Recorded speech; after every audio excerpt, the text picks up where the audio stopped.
escape.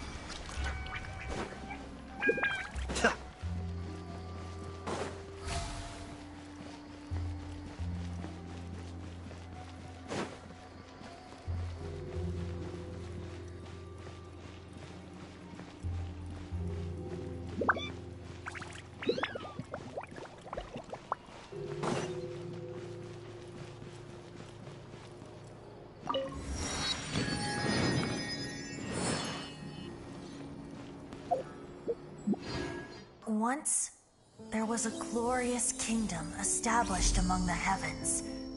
From that kingdom came a crowned heir, tasked with seeking out the Genesis Pearl from the kingdom of darkness. The first crowned heir began her journey of seeking the pearl.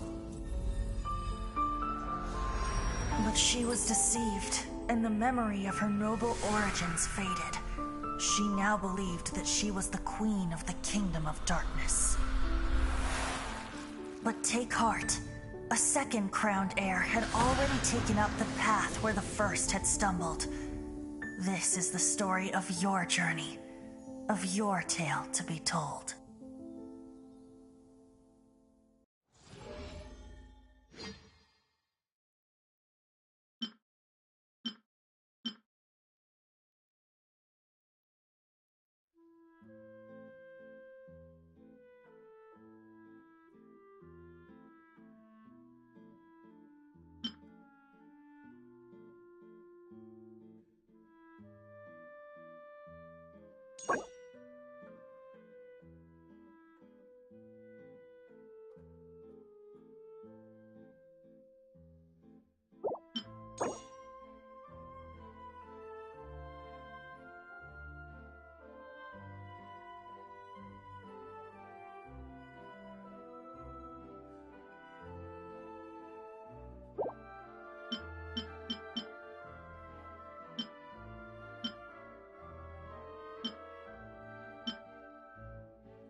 Everything's in place and they've taken the bait. Yes. Now to start reeling them in.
There aren't many people around anymore. Looks like that boat we took to Araneas might have been the last one. Vache. Looks like we're back here again. Huh? Traveler? Are you hearing voices again? Ugh. That's kinda spooky. Are you sure we don't want to come back in the morning? Vache? Vache. Hey, why are you still walking towards it? There might be something nasty in the water. Huh? Hang on. Paimon can kinda hear a voice. It's calling for Vache, right? Hey, Traveler? Stop walking! Come on, wake up!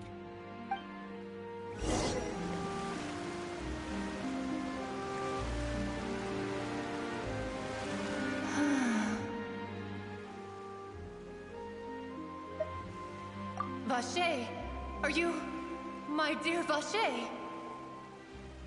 No, wait. You seem to be someone else. Do you know Vache?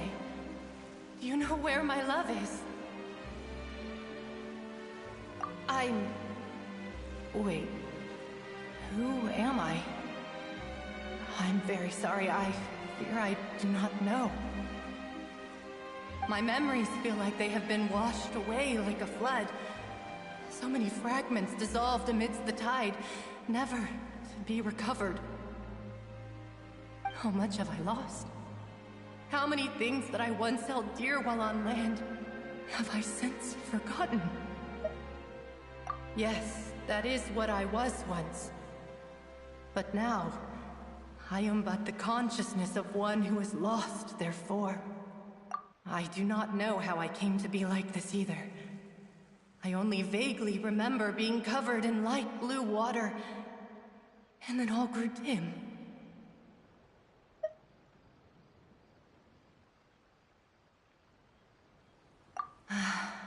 I also remember going to many places, I loved adventure, loved exploring places of peril.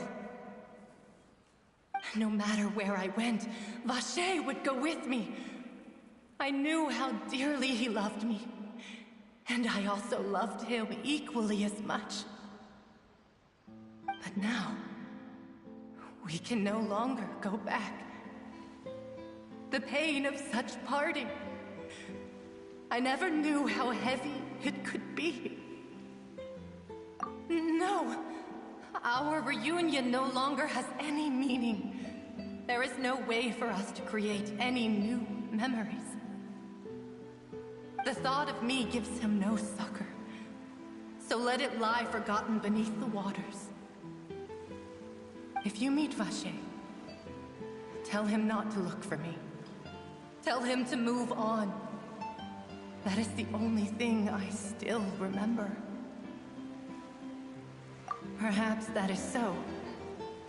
As I was submerged in the waters, losing consciousness, I saw Vacher above the surface. His eyes were filled with such sorrow, such longing. If only I could have comforted him, told him that I did not suffer. Indeed, I had felt a great warmth.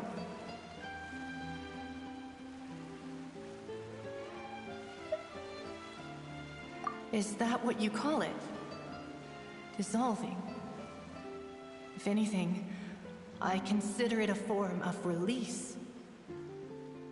It was a state of neither fear nor frenzy, with only an endless peace, like the water's still surface. I could also liken it to being a thirsty person who drinks water for the first time, and only then sees how they have lived for so long in a world of endless want and anxiety. I think I hear your companion. It's time for you to go, I think.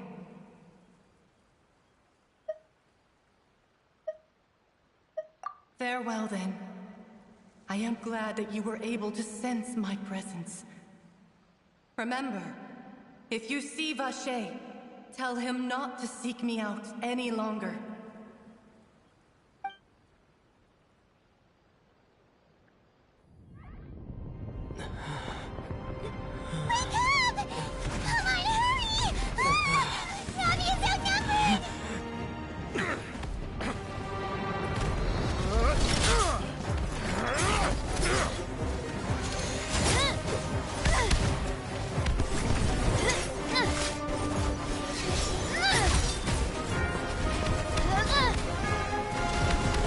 Look out!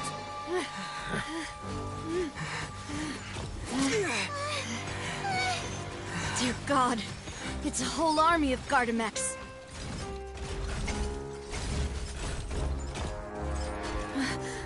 Chlorand?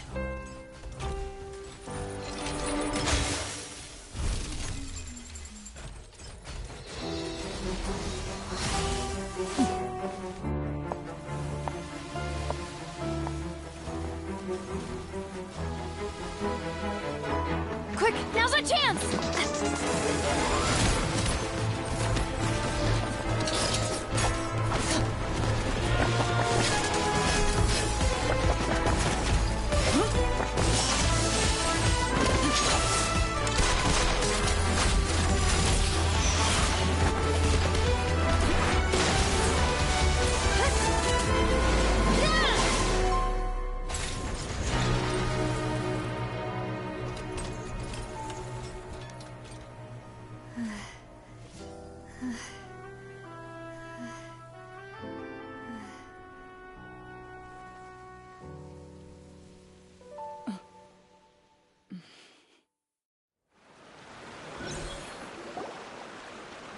I should thank you.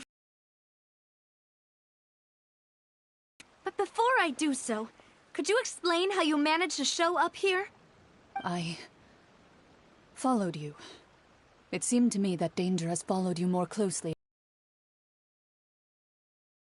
Their knowledge is actually called stalking, is it not? Mr. Callus's last wish was for me to ensure your safety, and I will not betray his trust. he would do the same, were he alive today. Do not speak of my father! Sorry, demoiselle. I was not strong enough. Thank you for your aid, Miss Clorand, but do keep an eye out for your manner of speech. I believe we all wish to avoid unnecessary emotional harm. Sorry, I did not consider your feelings. Whatever. What else do you know? How did you come to the conclusion that I'd be in grave danger? I doubt I know much more than you, but I believe that the mastermind behind the serial disappearances is very powerful. Your performance tonight will almost certainly attract their attention. I'm sure they've known about me. To be honest, I'm shocked it's taken them this long to act against me. And what about these Gardamex? I thought only those associated with the Maison Gardiennage could control them. None of these mecha have serial numbers. I was sure to check a moment ago. They are not the ones used by the authorities to enforce the law. I can only conclude that some powerful or wealthy party must have obtained them via illegal means, deploying them as a private force of sorts. What? Your point being that they're out of Spina di Rosula's league, then? Yes. Be careful, and do not act rashly. I will continue investigating no matter what. We will bring the truth to light. That's my father's true last wish. Regardless, thank you for your help today, Clorand. But if you get any ideas, tell me first. I don't much appreciate being followed. I do not think that they'll strike again anytime soon. So I shall stop following you. Good day, all.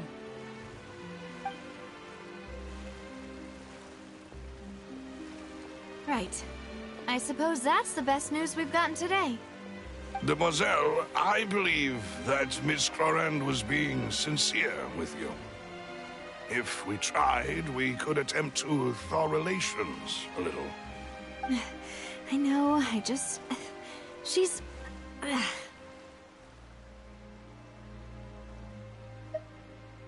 thank goodness! Paimon thought we were done for! Those Gardamex came out of nowhere while you were unconscious, and Nadia and her gang saved us!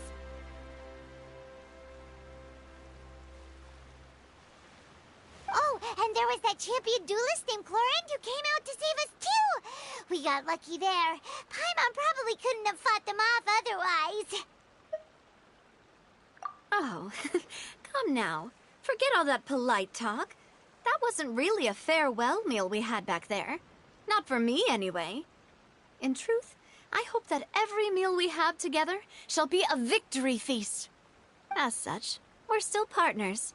There's no need to thank me. It will take 50 years for me to match Demoiselle's magnanimity.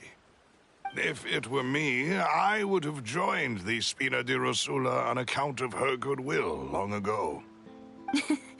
All right, you two. That's enough. Actually, Navia, how did you know that we were in danger? You sure did show up in the nick of time. Well, to be honest, you're the one who tipped us off, Paimon. Huh?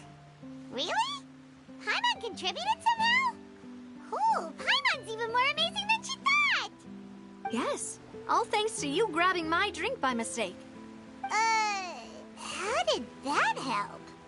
After we parted ways, I was on the way back to one of our bases when I suddenly thought of what you said. That the Fanta tasted kind of salty and icky.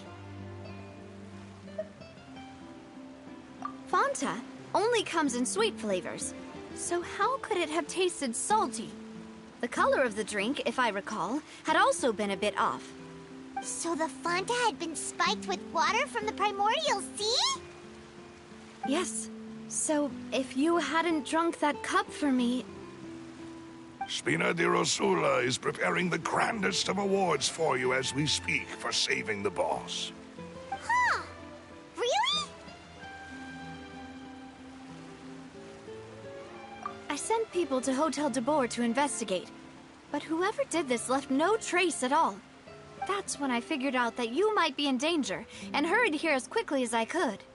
But why would they go after us, too? All we did was defend Linny in court and help clear his name. Ugh, now we're caught up in this mess, too, aren't we? Well, You did foil a plan that they were probably pretty proud of, and almost got their name in the process. Speaking of which, did anything strange happen when you drank the primordial seawater?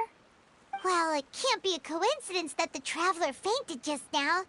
He said that he heard that voice calling for Vache again.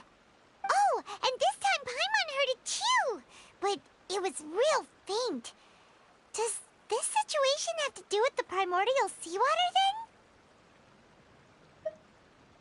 Does that mean the primordial seawater raises someone's sensitivity to hydro when it's used on people who are not from Fontaine? That doesn't sound like too much of a bad thing, to be honest. New intel? While you were out cold? Well, let's hear it, shall we?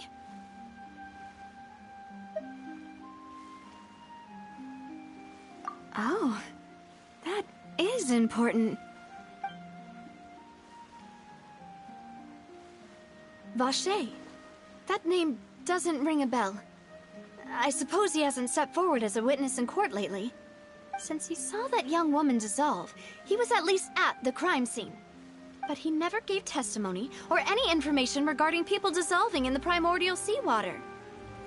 Could he have been threatened? Yes, thank you. This is very important information indeed. We will continue to investigate. Oh, you mean you'll help us investigate? Well, you did say that our farewell meal didn't really count. That means we're still partners, right? And besides, we're in this now whether we like it or not. You're not gonna let those people who targeted us get off the hook so easily, are you, Traveler? Demoiselle, do try not to look quite so pleased. You are the face of Spina di Rosula, after all. You talk too much. Well, in that case, let's head back to one of our bases, shall we? I'll arrange accommodations for you. We also have some plans to go over, and hopefully we can deepen our bonds as partners. But we'll take that one step at a time, I guess. Don't worry, you two. With us around, our base is definitely secure.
It's right up ahead, but let's make sure we weren't followed first.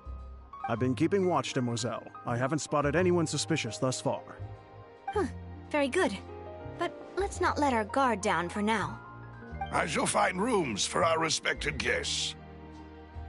Thank you, Malus. Now, let's continue, Traveler.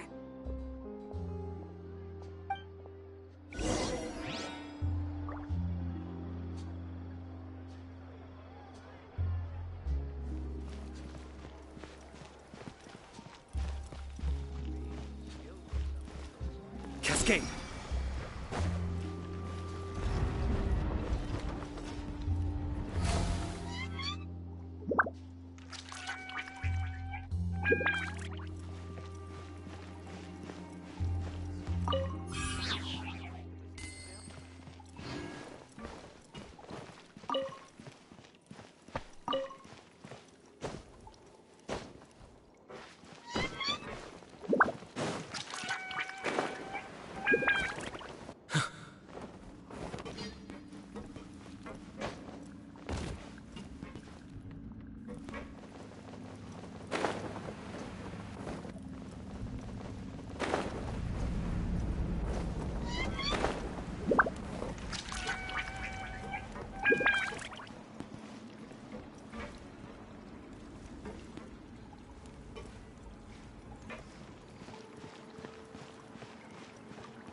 This is your base?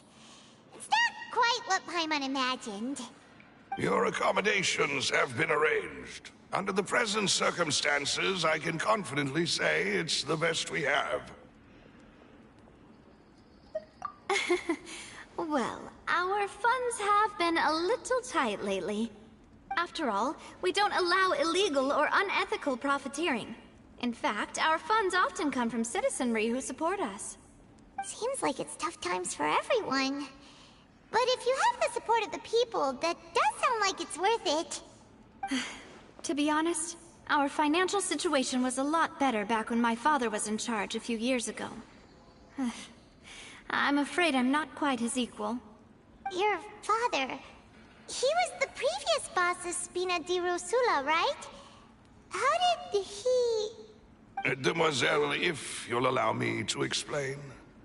No. I'll explain it myself. I suppose I couldn't run from this topic forever. And as partners, this is something I hope they can understand. My father's name is Callus. Yes, the same one they call Callus the Unfaithful in the streets. 3 years ago, he was accused of murdering his own friend. But he chose a duel to defend his honor instead of standing trial. He died in the duelist's ring. Oh no. But I do not believe my father was a murderer. I'm sure he was set up. At the time, I believed that if he only stood trial and was duly investigated, something amiss would crop up and prove his innocence.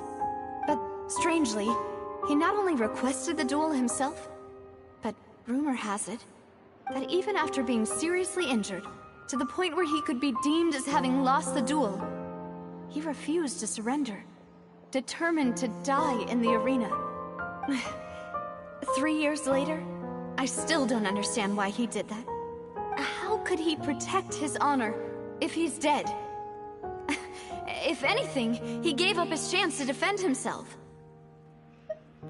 The closest piece of info I have is that my father had been investigating the serial disappearances case at the time of his death.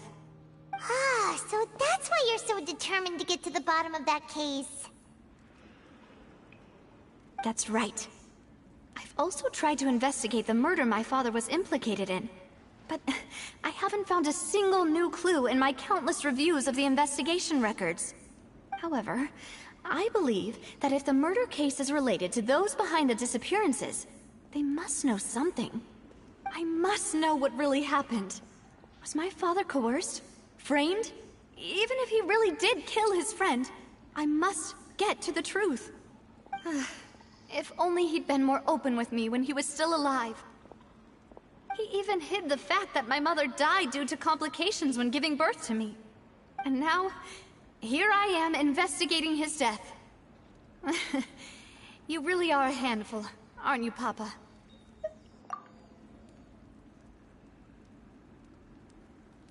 Demoiselle, please, if there is anything I can do, anything at all.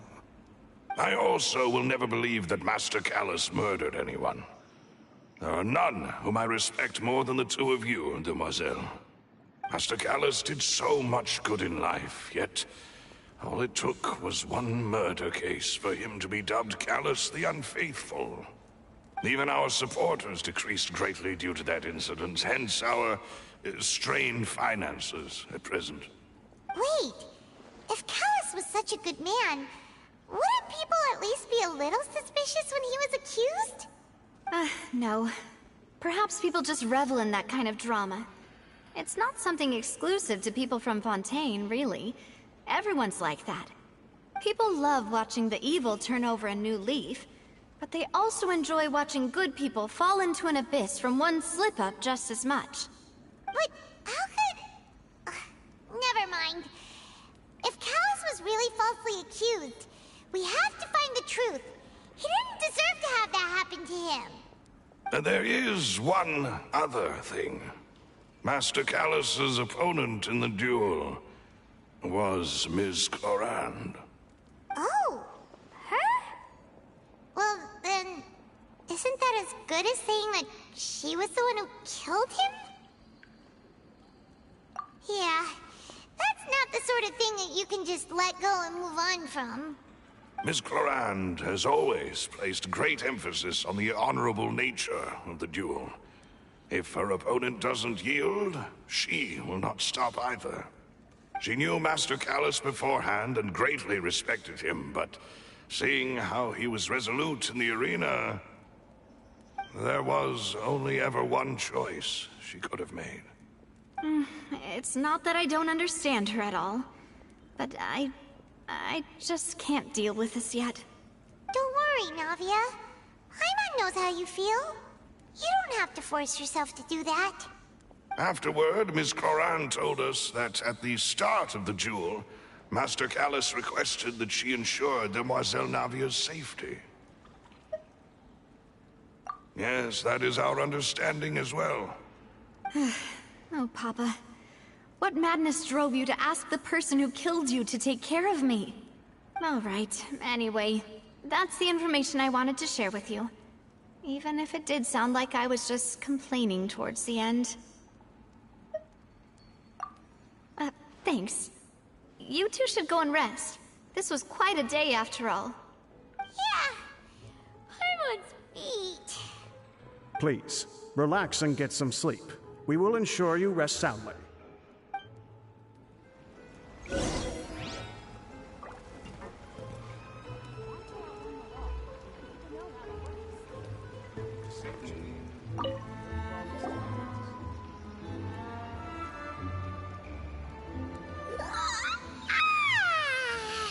Paimon slept so well.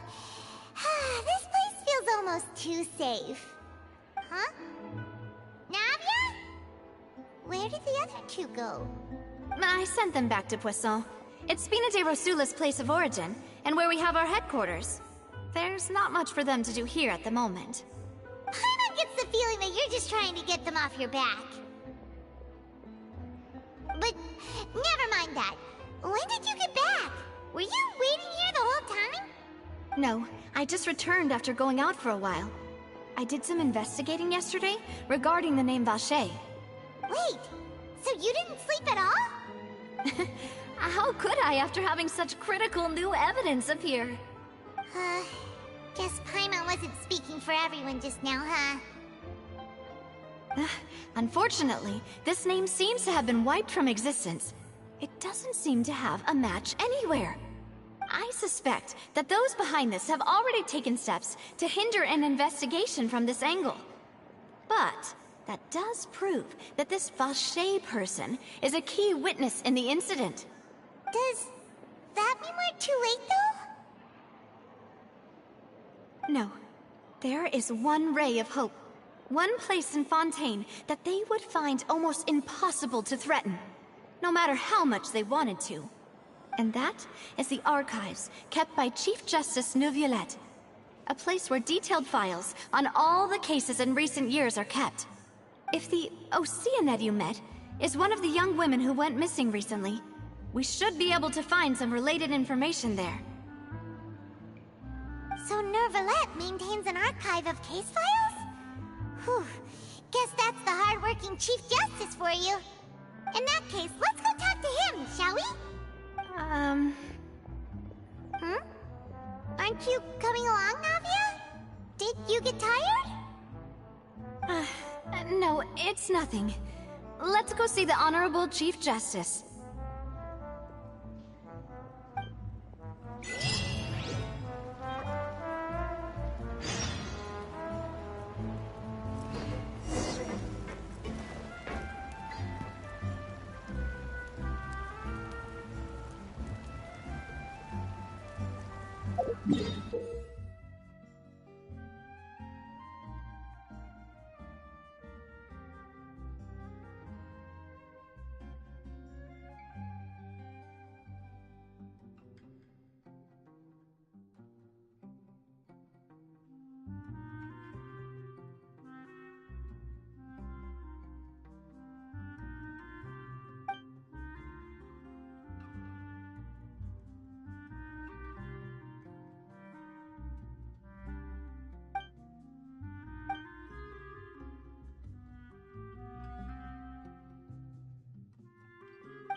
The palais is right up ahead.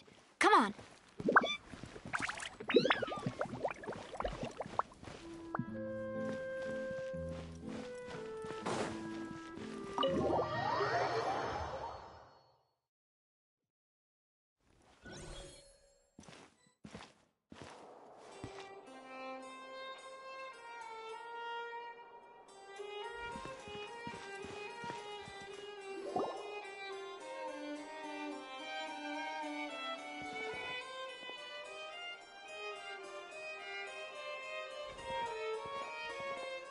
Halt! Please state your business here. The Chief Justice is presently occupied with official matters.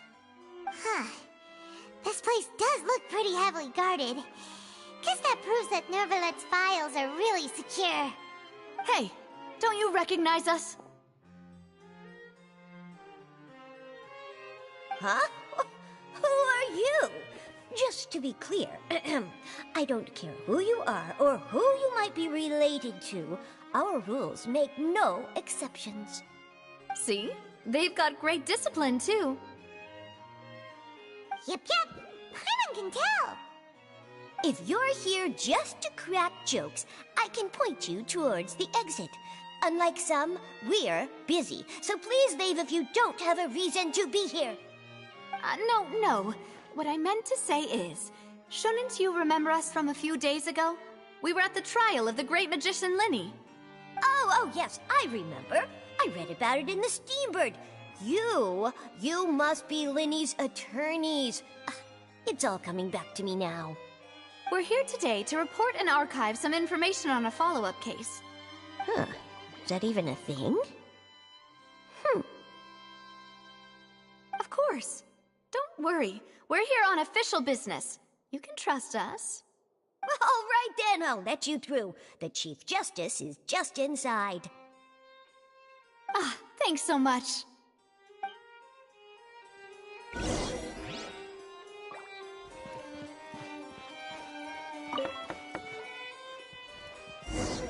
Please come in.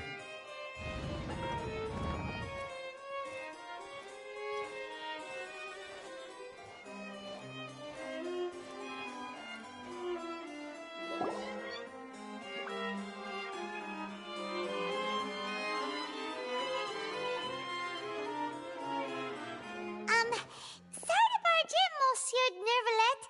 We only lied to get in because we didn't know any other way. It's all right. Please let me know how I may be of assistance to you. mad at us? We're looking for a man called Vache. He may have been an eyewitness in the serial disappearances case.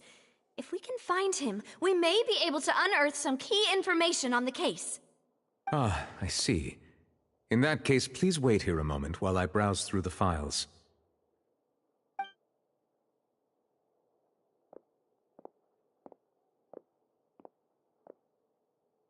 Who knew that Novelette would be so easy to talk to?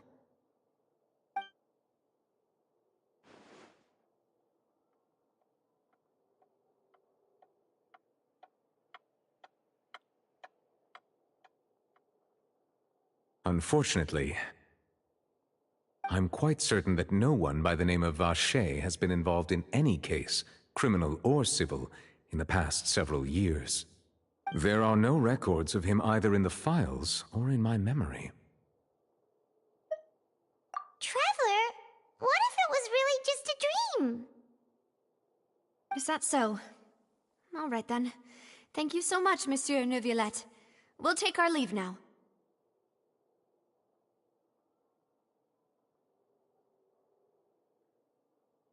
Ahem.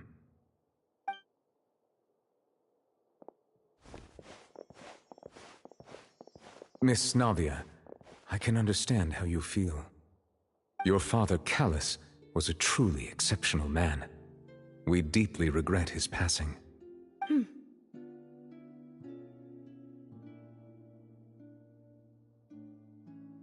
And what are you trying to say, Monsieur Neuvillette? Are you trying to console me? Extend your sympathy? Or just express some tendril of regret? No. You are not trying to do any of that. I can hear it in your voice. There's no emotion behind your words. You only said those things because you felt like you should. It's just like last time. After my father took his place in the duelist ring, I pushed through the guards to talk to you as a last resort. You even told me then that you thought there was something fishy with the case, yet you still allowed the duel to go ahead. In your eyes, the value of a human life is nothing compared to those cold laws you hold so dear. If you truly regret my father's death, then why didn't you call a stop to the duel? Why didn't you give me the power to stop him from throwing his life away? Why did you just let him die, despised and hated by all? Everything was hanging on a thread at that moment. Just the tiniest effort could have changed everything. There are still so many things I never got to tell him. So many questions he still owes me answers to. If you really have no heart, then just look me in the eyes. I, Navia, will show you the true meaning of regret. I'm sorry, Miss Navia. You and my father are truly alike. You keep all kinds of things in your heart and never say a word to anyone. It's not so much that you can't feel, but that you would never express anything.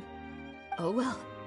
In any case, everyone already knows full well the apathy of the Chief Justice. My apologies for taking my emotions out on you, Monsieur Chief Justice. Let's go, Traveler and Paimon.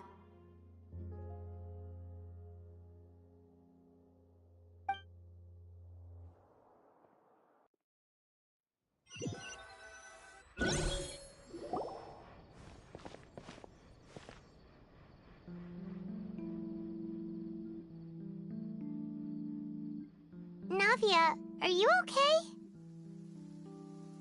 I'm fine.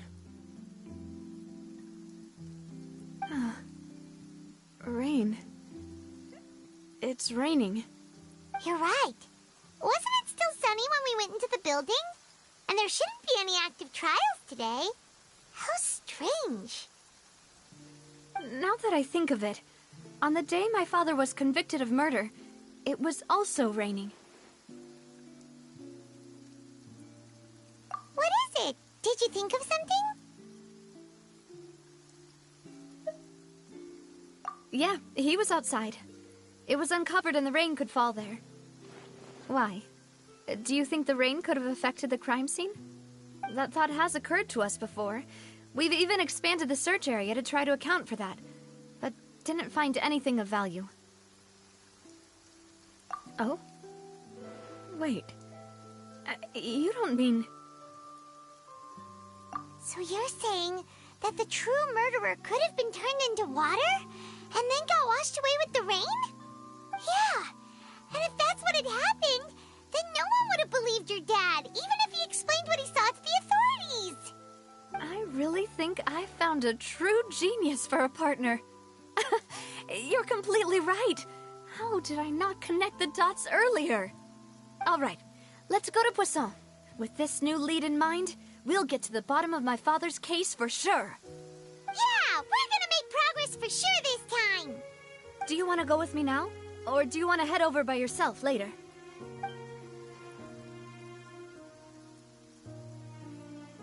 Great. Let's go then.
At a place like this?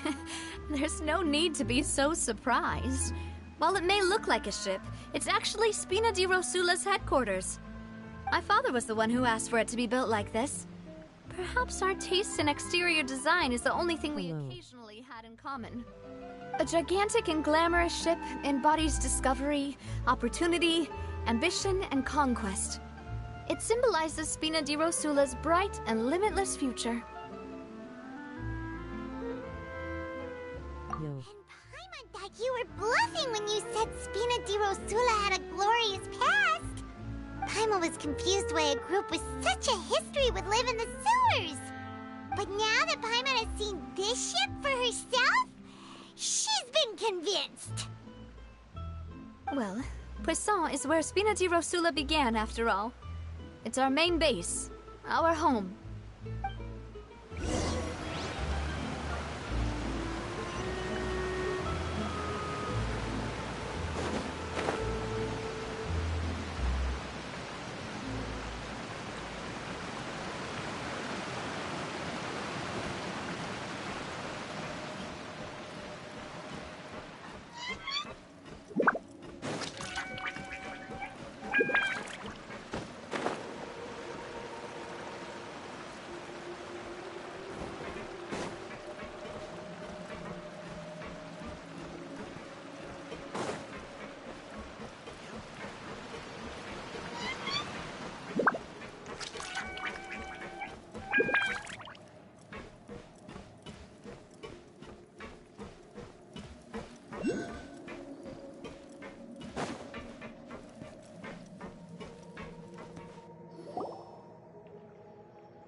Melus, we're back!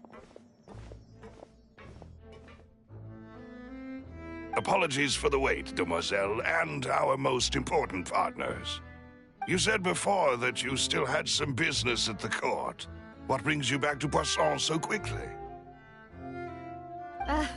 About that. It's because my partner here reminded me of something really important. You see, what if my father's case had something to do with water from the primordial sea? You still remember, right, Melus? On that night, it was raining? Yes, the case was quite similar to that of Mr. Linney's. Both were what you'd call impossible murders. Could you tell us a bit more about what happened before? Yeah, Of course. Many years ago, something called synth began to gain popularity in Poisson. At a glance, it was a kind of drink that could excite your mood and produce many pleasant hallucinations. Wait! Didn't that guard guy who turned into water also mention that the primordial water could be used to produce some kind of potion? Yes, he did. Considering what we know now, it's almost certain that synth is created using water from the primordial sea. If you drink synth for an extended amount of time, you'll suffer many side effects, such as losing the ability to focus or control your emotions. And if you were to stop drinking it completely, you'll experience flashes of paranoia and anxiety while lacking energy to do anything. It's an extremely dangerous substance. As he oversaw Poisson, my father was compelled to put a stop to synth abuse and called for a complete ban of it. Boss's uncompromising attitude incurred the synth vendor's wrath, but no matter how much they threatened or bribed him, he refused to yield. Not only that, Boss became determined to find the mastermind behind the synth operation and put an end to the problem once and for all. Yes, but the enemy was very cunning. So he could never get anything out of the dealers, all of whom only sold the stuff and weren't privy to the rest of the operation. Recognizing that, my father decided to contact the dealers in secret and cultivate personal relationships with them. Finally, he was able to convince someone to become his informant. The man's name was Jacques. He felt greatly ashamed about his work after seeing many families destroyed by synth abuse. That night, my father hosted a banquet at his countryside estate. He planned to meet up and exchange information with Jacques over some food. But then, we heard 2 gunshots from the courtyard. We raced to the scene and found my father, still holding a gun, and Jacques, who was already dead on the ground. Huh? How did that happen? Aren't they on the same side? Sounds just like Lenny's case, doesn't it? In both cases, the culprit seemed obvious, but neither appeared to have any motive at all. Looking back on it, though, I now believe the most important clue was something we all overlooked at the time. There were pieces of clothing left at the scene. Precisely. It's all thanks to you that I made the connection now. Back then, we all just thought they were some costumes that Jacques used to disguise himself at the banquet. But, considering it now, it's almost certain that they belong to a third person at the scene. With one extra person, we'll also need to reconsider why the 2 shots were fired.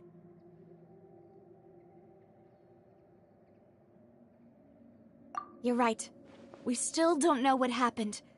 But my intuition tells me that we're on the right track to figuring it all out. I'm finally headed towards the truth. Jacques was an empathetic man who was infinitely remorseful for his past actions. It's unlikely that he turned on Boss with 0 warning. I think this third person is probably the key to the full truth. On that note, however, even though this will not please you, demoiselle, as your and your father's butler, I must still offer a word of warning.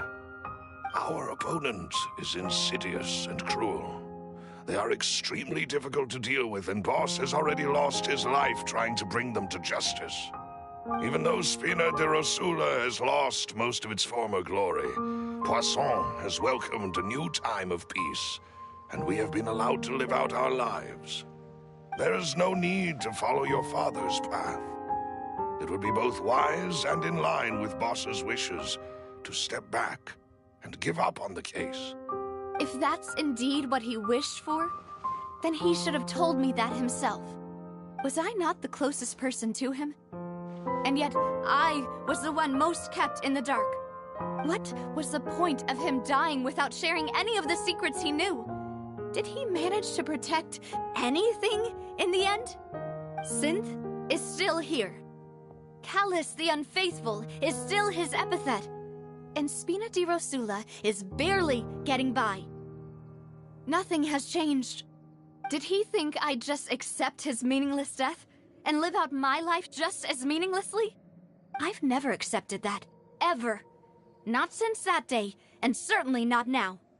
I want to find out the real answer for everyone's sake. For the missing girls, for the victims, and for myself. Navia. This is indeed the best moment to act. Your partner appears to be quite reliable, and more importantly, Demoiselle, I think you're also ready to take this on. So you do know something else, Malus? Yes, I do. In fact, even before that banquet, Boss already knew of the connection between Synth and the serial disappearances case.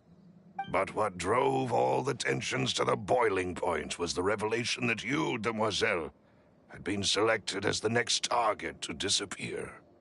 What? Boss also didn't tell you that he had been diagnosed with a rare illness. The doctors told him that he had no more than 5 years left to live. And the serial disappearances case caused him great anxiety. 5 years was nowhere near enough time to resolve this long-standing conflict. But once he passed away, all the danger would pass on to you. Knowing all of this, he decided to use one final intimidation tactic before his death. He claimed to have already gotten his hands on some key incriminating evidence for the other side, and even told some members of Spina di Rosula about the details. But as long as you remained safe, he would not share the evidence with the public. If something were to happen to you, then he and all those he told would immediately expose all they knew about Synth and the disappeared victims. Right, so nobody would be able to get off scot-free. As we've seen, Boss's tactic has worked. Even though Boss has been gone for a long time, the other side has not tried to take Demoiselle's life. No, I don't believe it. He never appeared to look sick to me. No father wants their daughter to see them weak and haggard, especially someone as proud as Boss. To him, dying in a duel and suffering lasting dishonor as the unfaithful was still far preferable than losing face in front of his daughter. So he chose to die in silence, so that he could protect me. I'm afraid you're not understanding this correctly, Demoiselle. What Boss wanted to hand to you was not a parasol, but a sword. If Boss's spirit could hear you telling me that you want to find the answer for the sake of everyone involved, I'm sure he'd be extremely proud. That fool. Couldn't he have just given it to me straight? No. He might have set up everything precisely because he never thought I'd be able to understand him. Is that the amount of confidence he had in me? And what if I was never able to make it to where I am now? Yeah. I suppose that's true. With the way he'd set things up, if I had wanted, I could have just lived out my life without a care in the world. But thankfully, he rarely talked to me about complex matters, and thus understood little of me as a person. In this case, he really didn't need to give me an easy way out. Malus, what was the key evidence that he shared with you? It's the location where Synth is produced. Essentially, it's the enemy's headquarters. When he was threatening the enemy, Boss didn't share the specifics of the incriminating evidence he found. But if you want to use it against the enemy, you'll still have to take several things into consideration. Why? If we know where the place is, can't we just go storming in? You mustn't forget that we're fighting against a mysterious and dangerous organization that's been in operation for decades. There's no telling what might be lying in wait at their headquarters. We also have no idea what kind of evidence we may be able to find inside, nor what people we may be able to capture. But a single visit to their headquarters would be tantamount to a formal declaration of war. The worst case would be that we leave empty-handed, but also open ourselves up to full retaliation. Then, in that case, why not work with the Fontaine authorities? Well, you saw one of them dissolve during Mr. Linney's case. We have no idea just how thoroughly they may have been infiltrated. Huh. That's true. Seems my father really had no choice.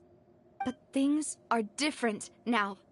It should be a lot easier to prove the other side's guilt, now that we've connected Synth with the disappearances case. You sound like you've put a lot of thought into this, Malus. I am the butler, after all.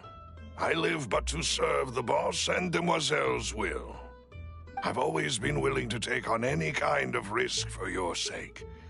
But considering my relative lack of ability, I've spent my time keeping secrets, performing basic investigations, and waiting for the right time to come.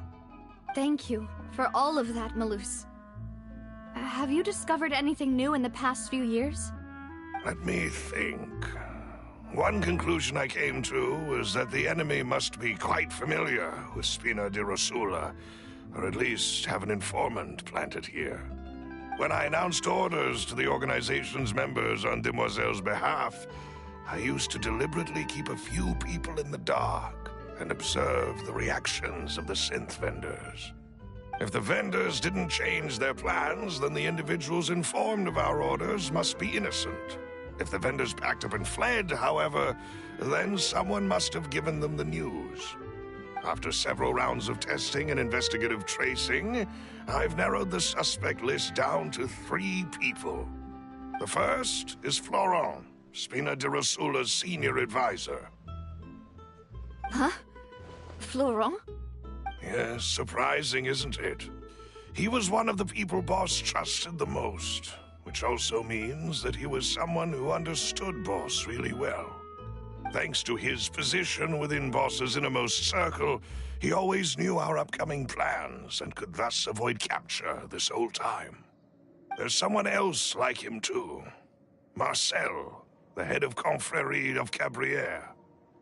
Uncle Marcel. It's a guild in Poisson. Boss helped it to grow to its current size and prominence. In the beginning, they were only reselling some daily goods, but now they're one of the richest guilds around, with a lot of business connections in the city. So, they're like a sister organization of Spina di Rosula? Yes, you can say that. When we were fighting against the synth dealers, they provided us with plenty of support. It's a bit difficult to imagine someone using their own money to hunt down themselves. The final suspect is Thierry, the man responsible for coordinating information between Spina di Rosula and the guards. Although the guards mostly leave us to our own devices, there are still many activities we have to report to the local authorities. Since Thierry is always in the know about our current activities, he could theoretically always plan one step ahead. I see. These are all people who I communicate with quite regularly. To think that the enemy we've been fighting against has been right next to me all along, among those I trust the most.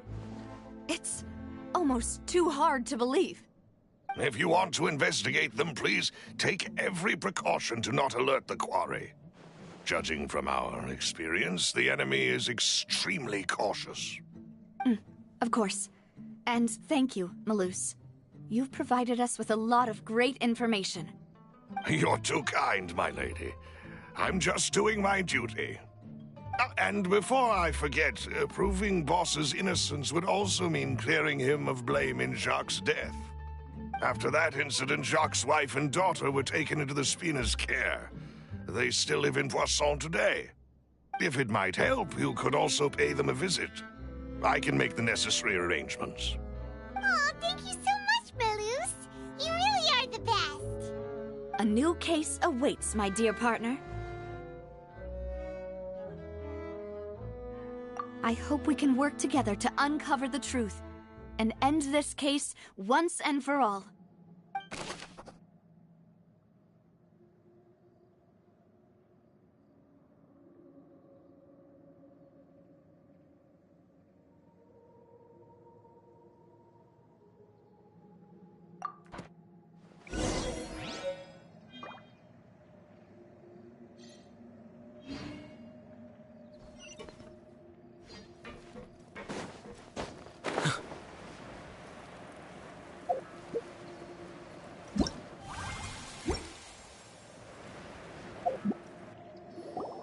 It is settled, then. Please excuse me, and enjoy your conversation at your leisure. Thank you for arranging everything for us, Malus. Excuse me, miss. Do you need anything from us? Oh. Hey, Navia's all quiet. This isn't like her at all. I'm sorry that I only came to visit after all this time. After what happened, I didn't know how I was supposed to face the two of you. Ah, if it's about that, there's no need to apologize. After my husband died, Spina di Rosula sent us a lot of mora and support. I understood your guilt and apology to be genuine. But aren't all of those things nothing compared to the loss of Jacques? I can understand the kind of pain that comes with losing a father so needlessly. You don't understand at all. I didn't know how to face you, because I didn't know what I could possibly bring as a consolation gift. I know only the full truth could bring closure to you. And to all of us. I'm sorry. I appreciate the sentiment, but you don't have to carry all that guilt. On the matter regarding my husband, my daughter and I have more or less found our answer already. Would you mind sharing it with me? I really can't believe that my father could ever bring himself to shoot Jacques. I always knew that my husband's money was earned through others' suffering. He told me countless times that if he could turn back the clock, he would never go into the synth business again.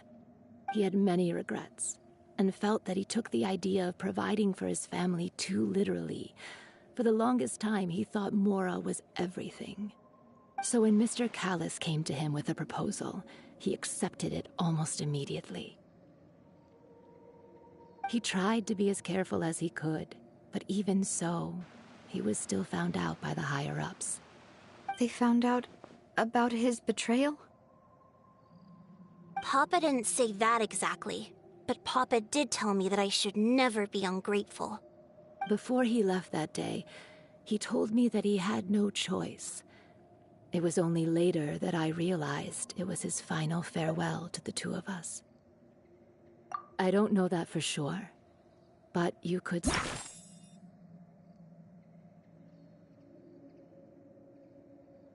say that's the conclusion I eventually came to. Which is why I'm the one who should feel guilty. Callis had always taken great care of us, both when he was still alive and after he passed away. Even if he fired the shot that killed my husband, it was likely in self-defense. It is impossible for me to hate him for what he had done. But Mama, why is Papa still the bad guy if he did the right thing? Papa always wanted to be a good man, so why did he have to do a bad thing in the end? Well, things aren't always as they seem. You still feel like your papa was a good man, right? Yeah, Papa was a really good man. The best in the whole world. Then you should hold on to that.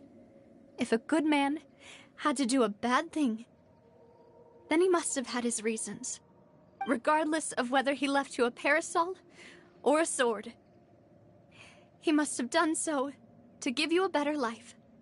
Oh. Thank you for everything you've told me. I will definitely find the truth. The current state of things is not something I'm willing to just sit back and accept. Thank you. I'm very grateful to hear this from you. Even though your personality is quite different from your father's, your determination when you speak is really similar. You really think so? That's the first time anyone said that to me.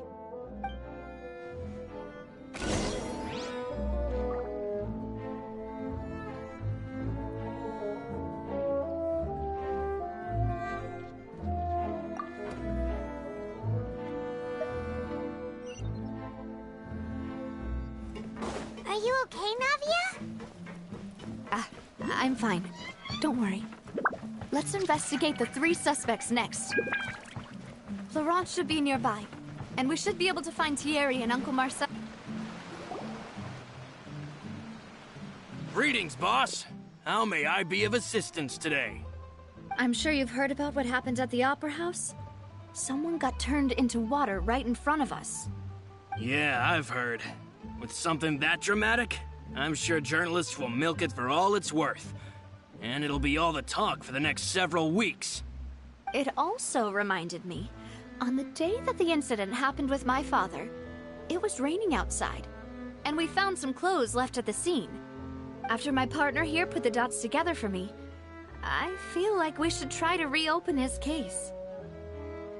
Can you do me a favor and try to recall what happened that night? Let me think. Mr. Callis was feeling pretty upbeat that day. So he was drinking and bantering away with us at the table. After that, he told us that he wanted to go get some fresh air. So we let him go without thinking much of it.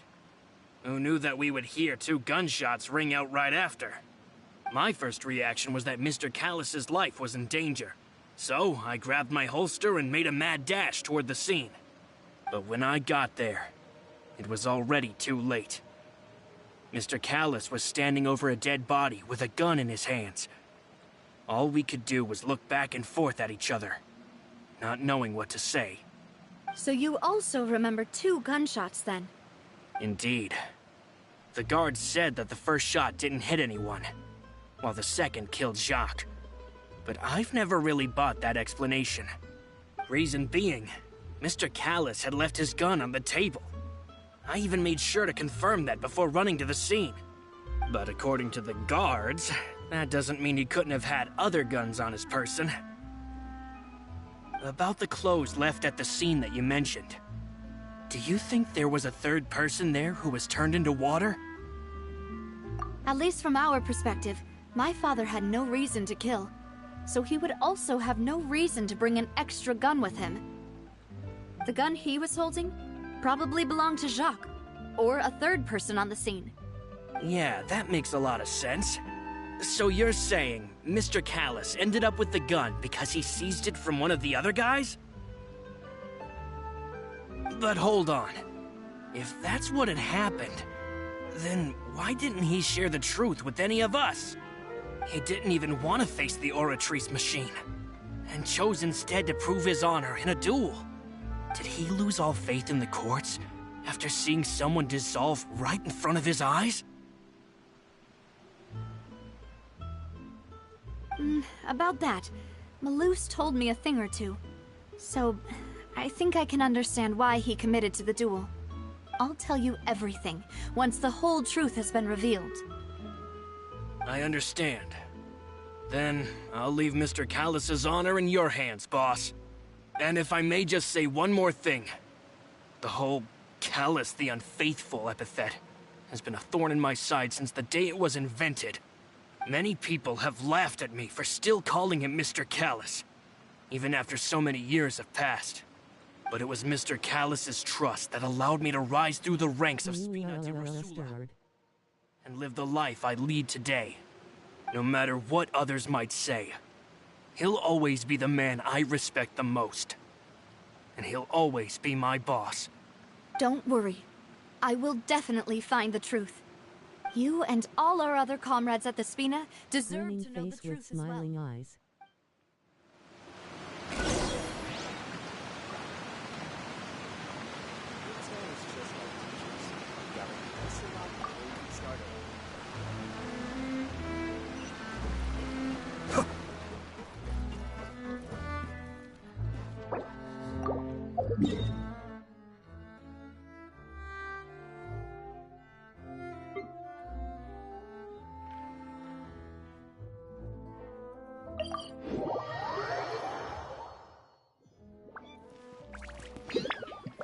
You deserve it all. You deserve it all. It's me. Oh, now, what brings you here, Miss Navia? I've heard that you made quite the name for yourself at the Opera House. Oh, so you've got news of that already. Oh, okay. Hey, I'm also a member of the guards, you know. The way you make it sound, people would think I was sent off to Poisson because I had done something wrong. Are you sure there isn't a little bit of truth in that? Under normal circumstances, shouldn't you have been called back to the city already? I mean, where I work is really up to me. Let's just say I enjoy the ambiance of Poisson. Callus did a fantastic job running the town, building Spina di Rosula from the ground up and clearing many obstructions in my way. It would be next to impossible for me to find a similarly easy but high-paying job in the city. Has a new character. Anyway, enough chit-chat. Are these two friends of yours? You, here for some formal business? Yes. These two are my partners. What happened at the Opera House made us realize that Linny's case and my father's may be related. We're trying to reinvestigate the details of my father's old case. Ah, I get it. If you haven't played in over a year, then yeah, grinning face with swag. No, people can be dissolved into water, right? I was also flabbergasted when I first heard of it. If you want to go through the original files from your father's case, I can help you look for them. That'd be much appreciated. Thank you. Actually, I have another question. Do you have the authority to dispatch Gardamex? Of course. Without them, I couldn't possibly handle Poisson on my own. Why do you ask? We definitely can't use them to forcefully get more evidence for your father's case. Well, you see, just recently, we were attacked by a horde of unnumbered Gardamex in the city. So, if you hypothetically wanted to do something against me, all you would need to do was get rid of the mecha serial numbers and send them after me. Then you think too highly of my abilities. Dispatching mecha is very different from controlling them. If I had to make an analogy, when you order a dish, the chef will make here to get my water legs. You can ask the chef to cook, but not to massage your shoulders or carry your baggage. If you try to make unreasonable demands, the chef would just think you're out of your mind and ignore you completely. The same goes for me and my Gardamex. Removing a serial number is also not as easy as you might think. There are a lot of complex steps to it, and it's almost impossible to keep it a secret. So I can promise you, those mecha were definitely private units. They're certainly not cheap. So, whoever their owner is must be super rich, powerful, or both. Now that you mention it, though, being in the synth business would definitely be profitable enough to afford this. Oh, then you're officially in the clear, Thierry. Oh, well, thank you for the vote of confidence, Navia. Jokes aside, I'd like to wish you all the best with your investigation. I'll be staying in the city for a little while, so just come find me if you need any support from the guards.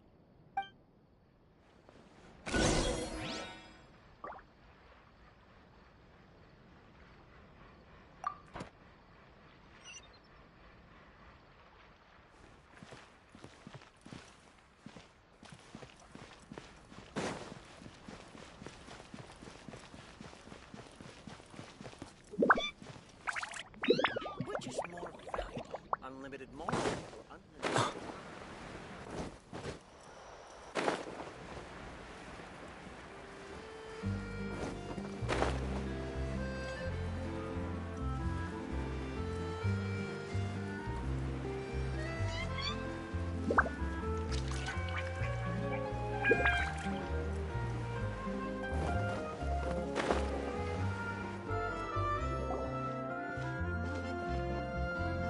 Hello. How may I help you? I'm here to see Marcel. Could you please let him know? You can just say Navia's looking for him. Sure. I will let him know right away.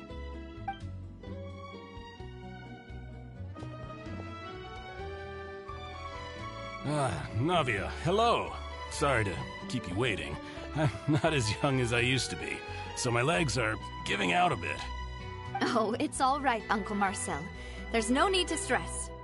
I just wanted to talk to you briefly about what happened in the Opera House. I'm sure you saw everything too, right? Yes, I've never seen anything so strange.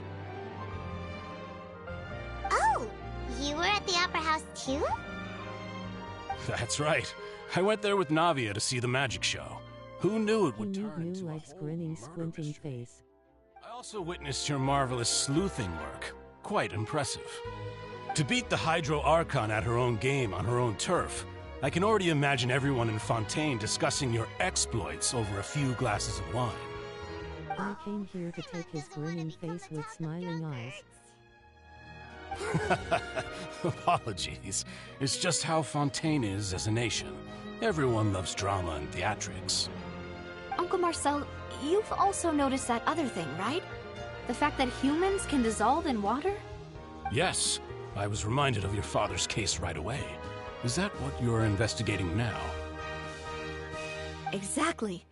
I still don't have much solid proof, but I can sense that the other side has already begun to act.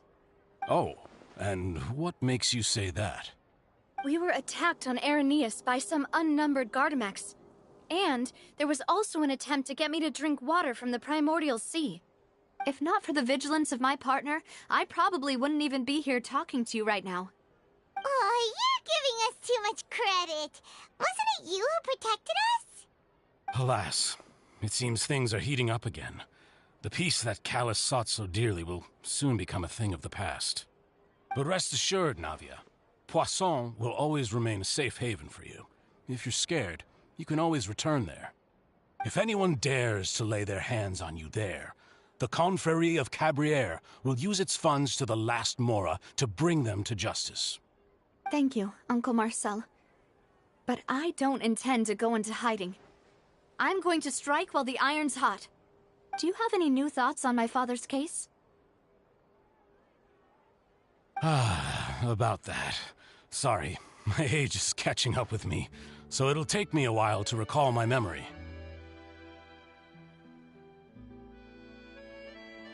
The Confrérie was responsible for that banquet, so I was out and about the whole time making sure things were running smoothly. I didn't even have the time to drink with the guests. Then I heard the sound of a gunshot, and the rest was history. Oh, it's okay. No need to push yourself.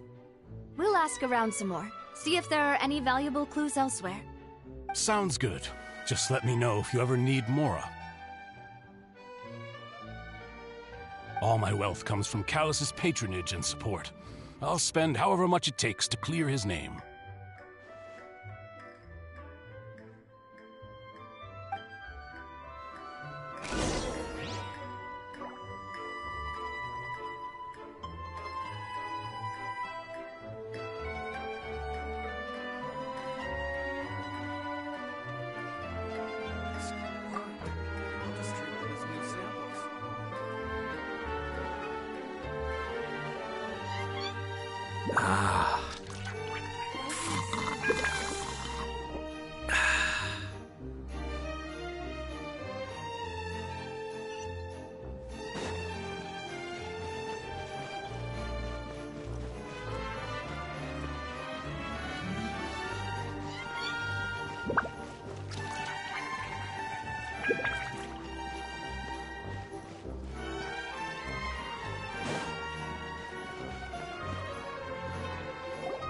We've talked to all three suspects, purely based on their conversations with me. None of them sounded particularly suspicious.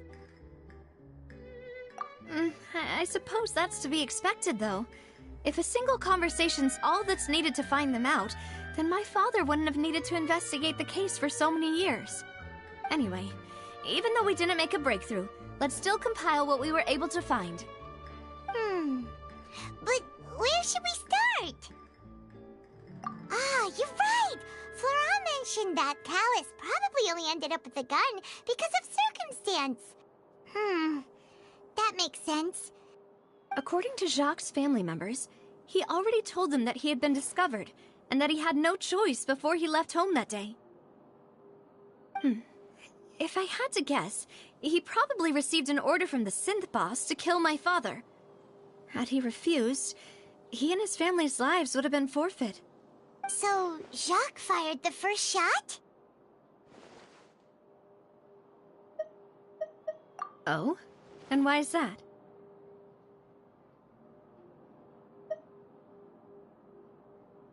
Ooh, that's a good point. Jacques probably already knew that he was just being used as a tool for murder. And once he had completed his mission, he'd be of no more use to his boss. Huh. So, what would make more sense from his perspective would be to turn his back on the Order and seek protection from my father. Makes sense. But without evidence, that's still just a theory. Besides Jacques, the attack from the Gardamex has been bothering me quite a bit as well. It's obvious that our enemy has become more antsy after the secret of the primordial seawater was revealed. Do you think he knew, even then, that we'd follow this lead to the end? Given everything that's happened since, it's quite possible. But who among the 3 suspects would have the ability to control privately owned Gardamex?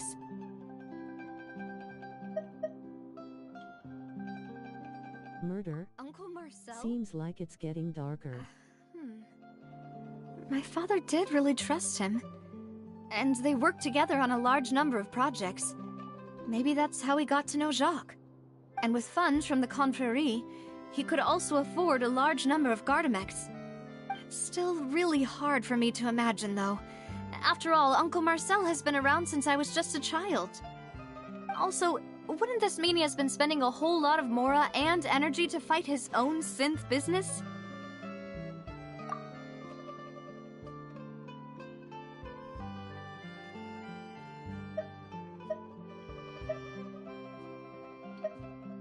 Florent? It is true that he was closest to my father, and thus had the best chance of learning about his dealings with Jacques. But as Spina di Rosula's advisor, his work mostly deals with personnel and security, so he shouldn't have much means when it comes to finances. So you're saying he's too broke to afford a mecha army? Exactly. He can't. And even if he could, I don't think he would be able to dispatch a whole group so quickly. Thierry, you say? Huh. It is possible that he's figured out a way to convert the Gardamex for personal use. But I didn't feel like he was lying when he was talking to us about the mecha. I also don't think he'd be able to keep that kind of tampering under wraps. Yeah. Had he actually tampered with the mecha, we'd be able to prove it with a simple check of the guard's inventory. If the mecha were taken from the guards, it should be pretty easy to find out when and how that happened. Who could it be?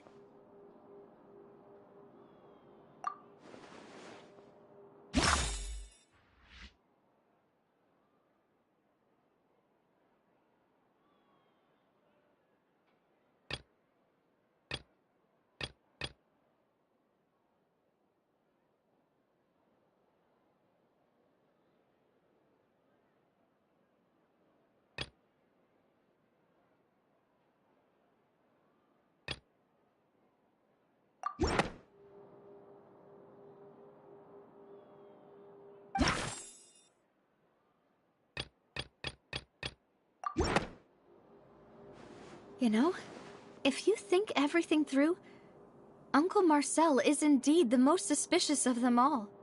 Could we be missing other suspects? Malus didn't know about the people turning into water thing when he narrowed it down to these 3, did he? Malus has always been very reliable, and his judgment of others' trustworthiness has been fair and well considered. When he laid out his case for the 3, the rationale he gave me made a lot of sense as well. The suspect is knowledgeable about the Spina's internal affairs, Uncle Mercel is a savage rolling on the floor laughing, and possesses significant intellect and foresight. Even if I don't want to believe it, I'm starting to see how things could all tie back to Uncle Marcel. Well, we still have another trump card on top of all the theorizing and speculating. accused him first. Malus did say that charging Index straight in pointing there would up. be extremely risky. But we don't have any other options right now. We need far more solid proof before we can hope to go charging in on our enemy. Navia, here you are. Oh, I've been looking for you. Huh? Aren't you the guy from the guards? Did something happen? Yeah. News came from Irenaeus just after you Felt left. his power level 100 points, flex biceps, medium Wasn't that dark place skin built tone. specifically for holding trials? What's so newsworthy about this one? I know. But they said the person they're putting on trial is a Fatui harbinger called Tartaglia. What? Is that someone you know? Yeah, we know him.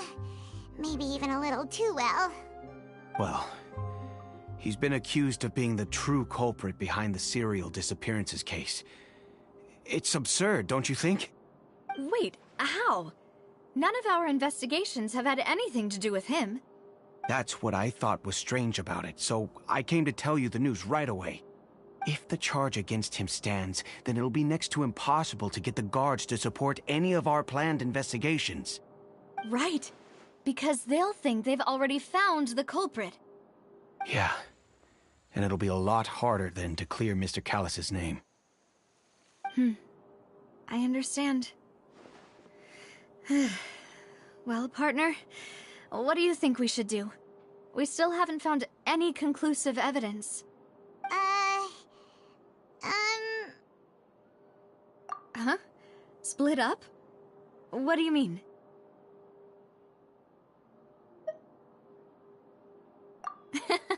Just as expected of my partner. Since this is a trial about the serial disappearances case, the culprit's attention will be focused on Irenaeus, leaving his home base wide open. You're right. This is our best opportunity. All right then, let's do this. I'll stall them at the Opera House and charge Marcel as the true culprit. I won't have any chance of making that charge stick, though, unless we find more evidence. It'll be up to you to make it back in time and hand the decisive evidence to me. We'll help you, just like you helped us in Linny's trial. Demoiselle, please allow us to accompany you. I'm ready. Ah, Malus, Silver. When did you two get here? We heard that you'll be leaving Poisson and figured that you might require our assistance. It's our hope that your confidence will be bolstered with the two of us by your side. Thank you so much. Then, let's make haste for Irenaeus. Paimon, Traveler, I'll see you at the Opera House. See you then!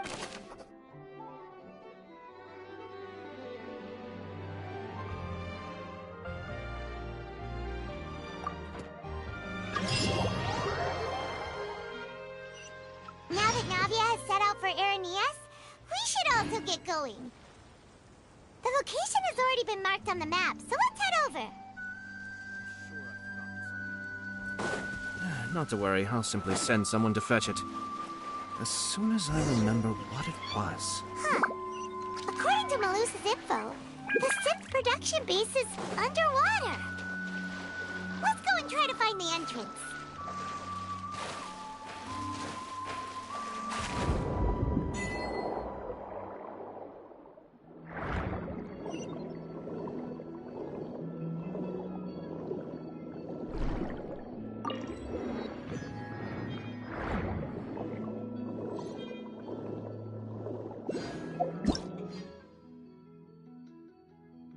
First dive.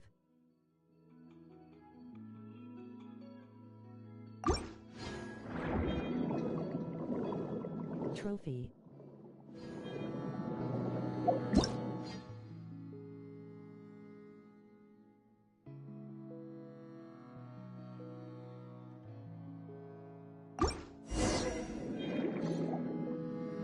Finally found it!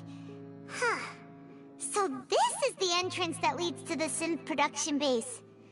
It sure doesn't seem out of the ordinary at all. Ah, you're right.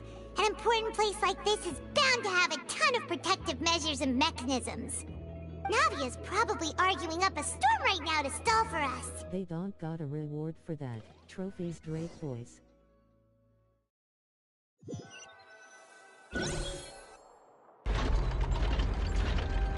It would appear that I must repeat my question again, Mr. Tartaglia.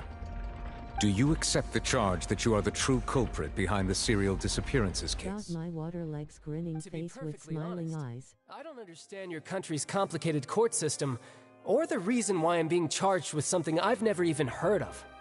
However, I did hear that people who have been charged can choose to participate in a duel to clear their name. Is that right?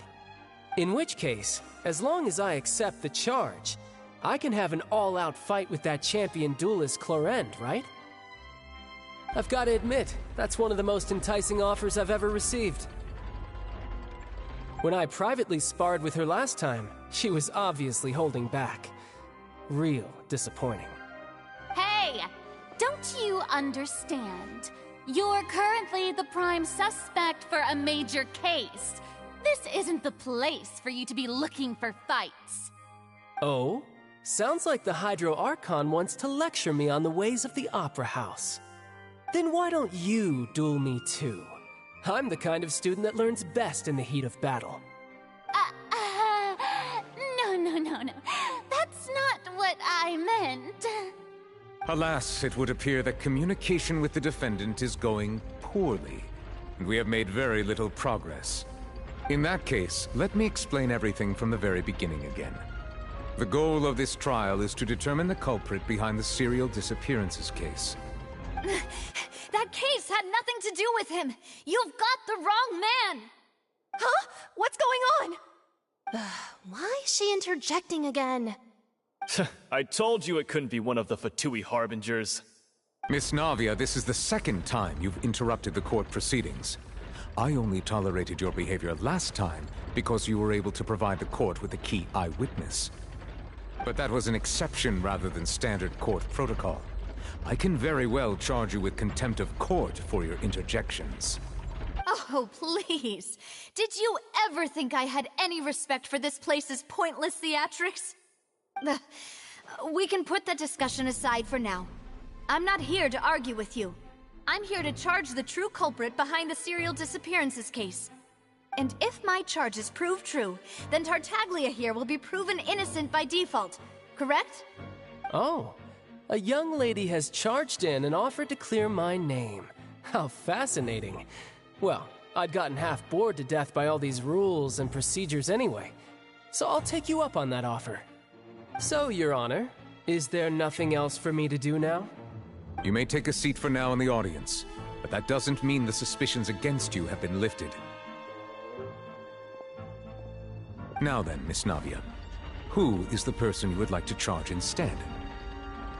That person is...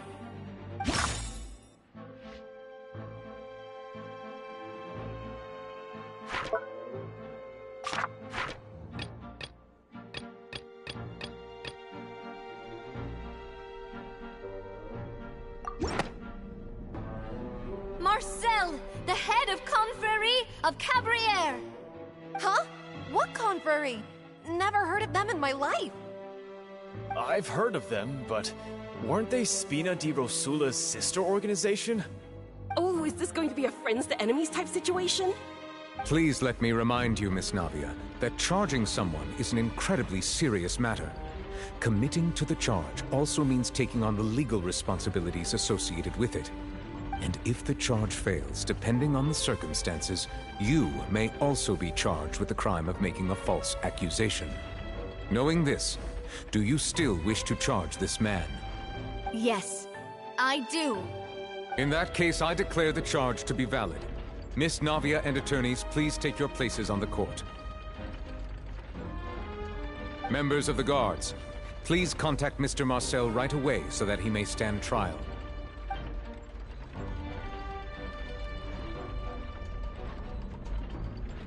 Mr. Marcel, you will not require an attorney. Is that correct?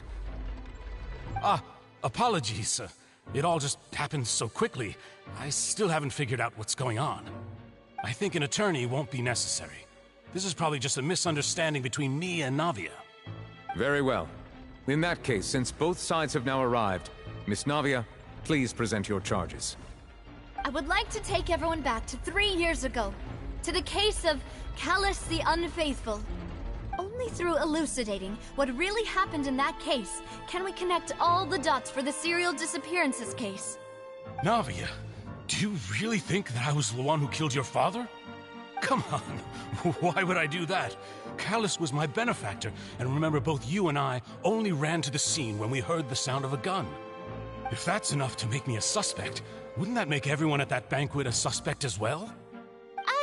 I think there's no point in getting into the specifics right now. The audience doesn't even have the big picture yet.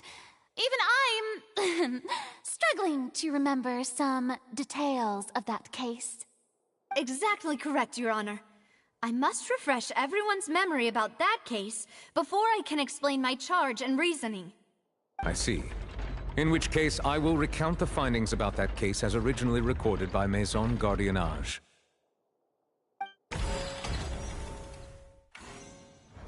On the day of the murder, Spina di Rosula hosted a large banquet in a countryside estate owned by the Confrérie of Cabrières.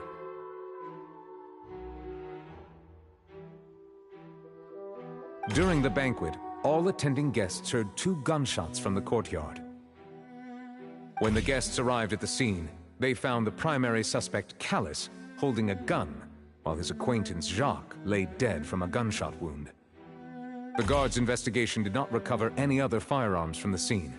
As a result, they concluded that the suspect's first shot must have missed, while the second must have taken Jacques' life.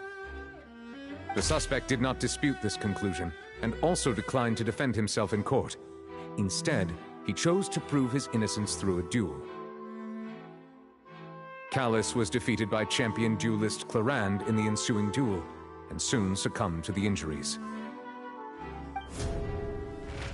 These are the known facts about the case.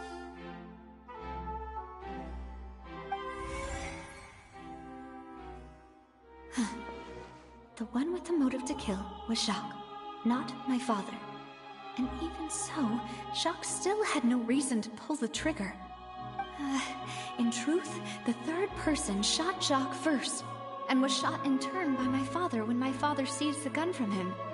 After that, the true culprit turned the third person into water, erasing all traces of him from the scene. Thank you for the summary, Your Honor. Of course, the guard's conclusion appeared quite sensible to us at the time. However, we should revisit the case now that we've gained new information about the abilities of water from the primordial sea.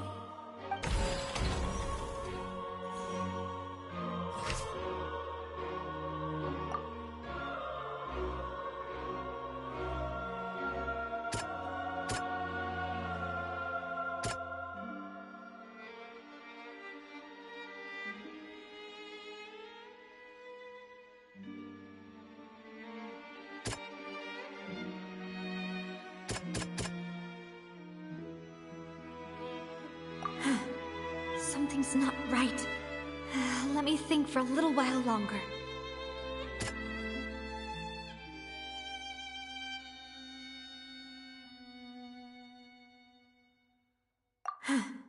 Something's not right.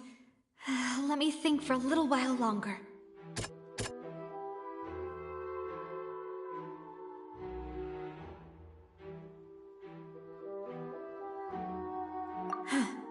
Something's not right.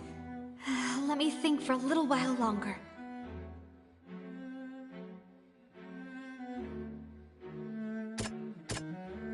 Grinning face with swag.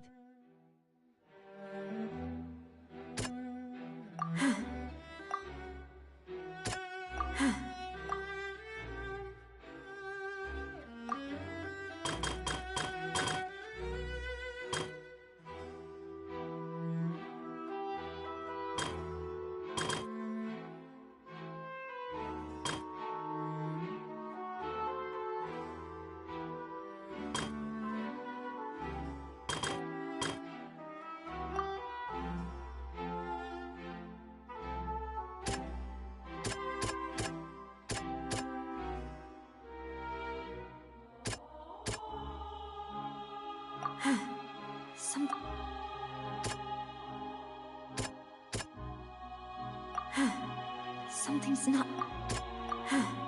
Something's not right. Let me think for...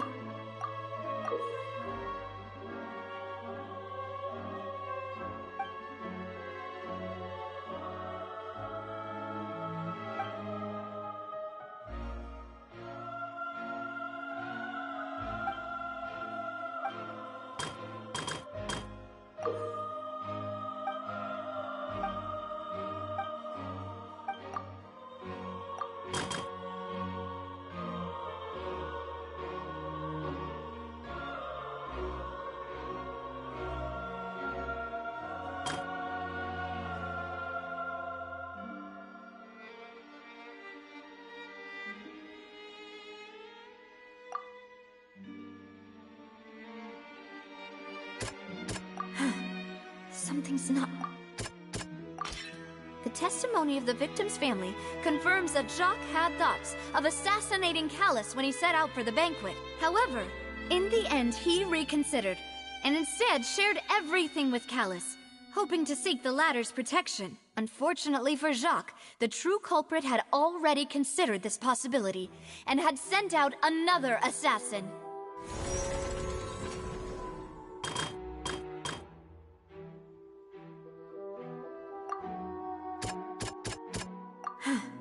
Something's not right. Let me think for a little while longer. This assassin first shot Jacques, then turned to shoot Callus, only for Callus to wrestle the gun from him and kill him instead.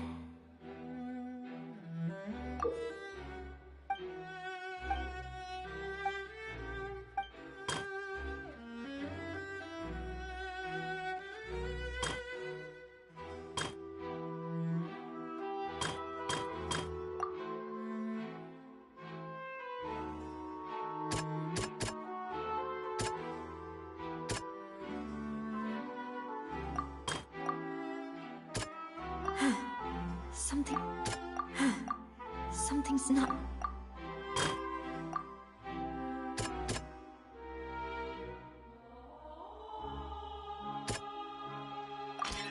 A pile of clothing was found at the scene. The guards once believed they were used by Jacques as a costume to disguise himself. But now, it is clear that the clothes were proof that there was a third person at the scene, and that they were turned into water after committing the murder. Since it was raining that day, the culprit was confident that they could use the rain to wash away all traces of their dissolved accomplice. Realizing this, the true culprit caused the hired assassin to dissolve into water, leading everyone to believe Callus was responsible for Jacques' murder. This is the true version of events.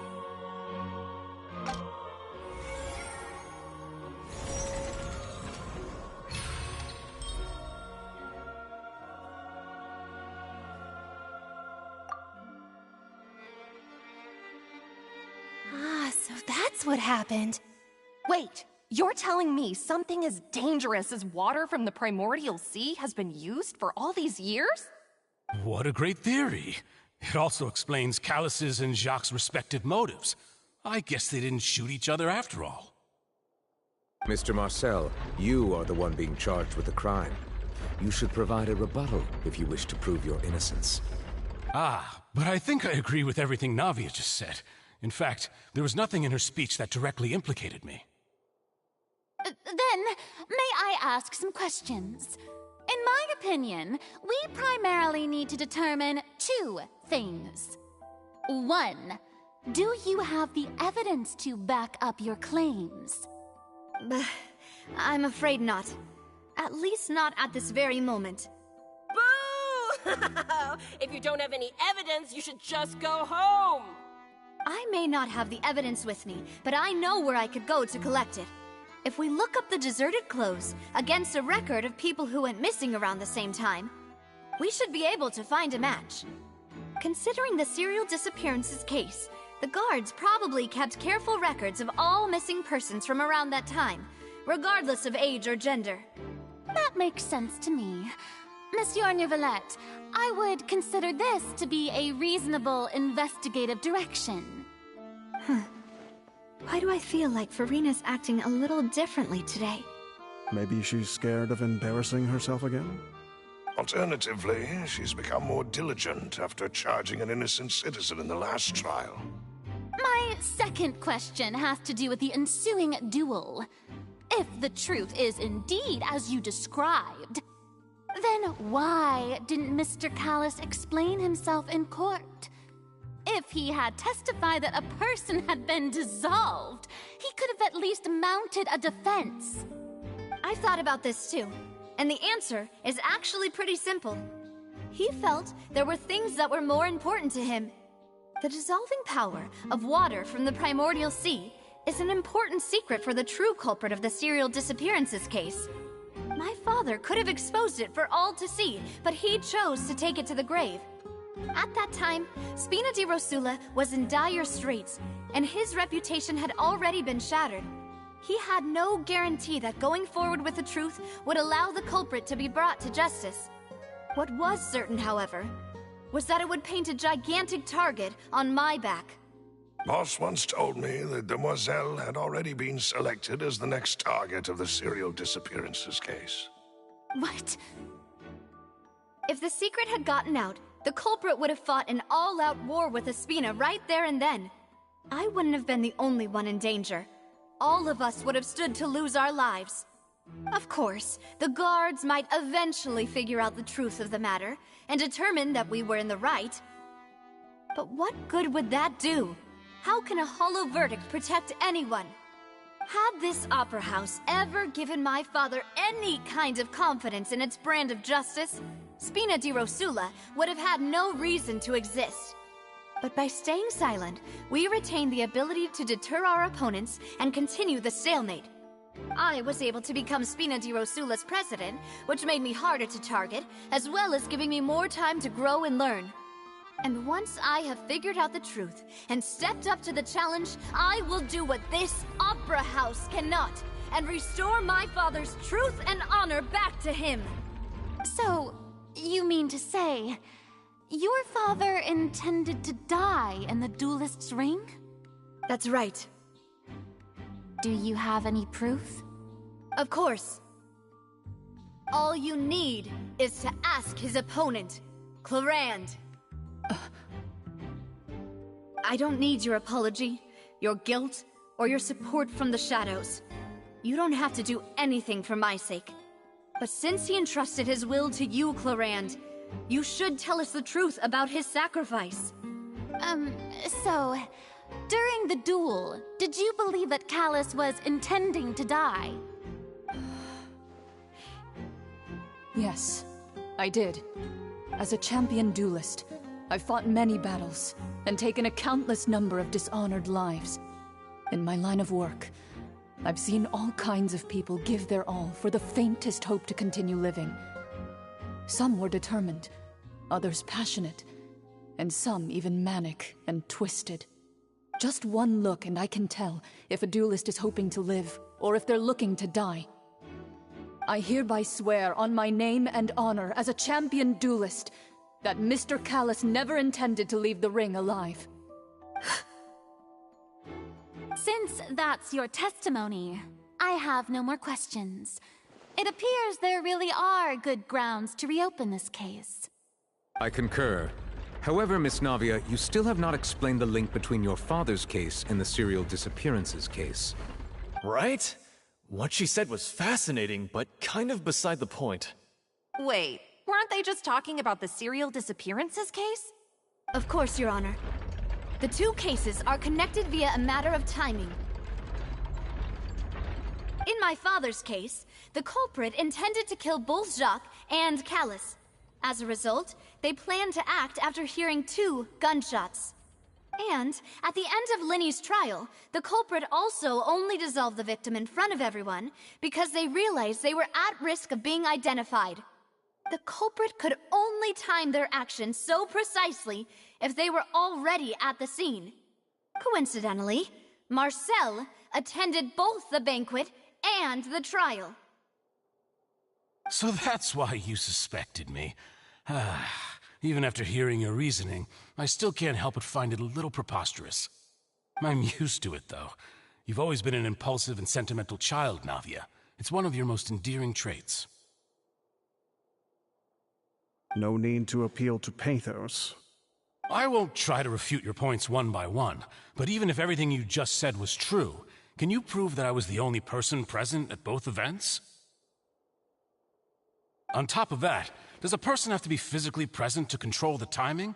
Can't someone remotely monitor the place?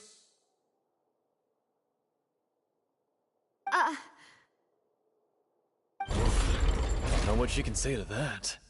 I know that even with that, you might still think you can reduce the list of suspects with some further investigations, until I'm the only one left on the list.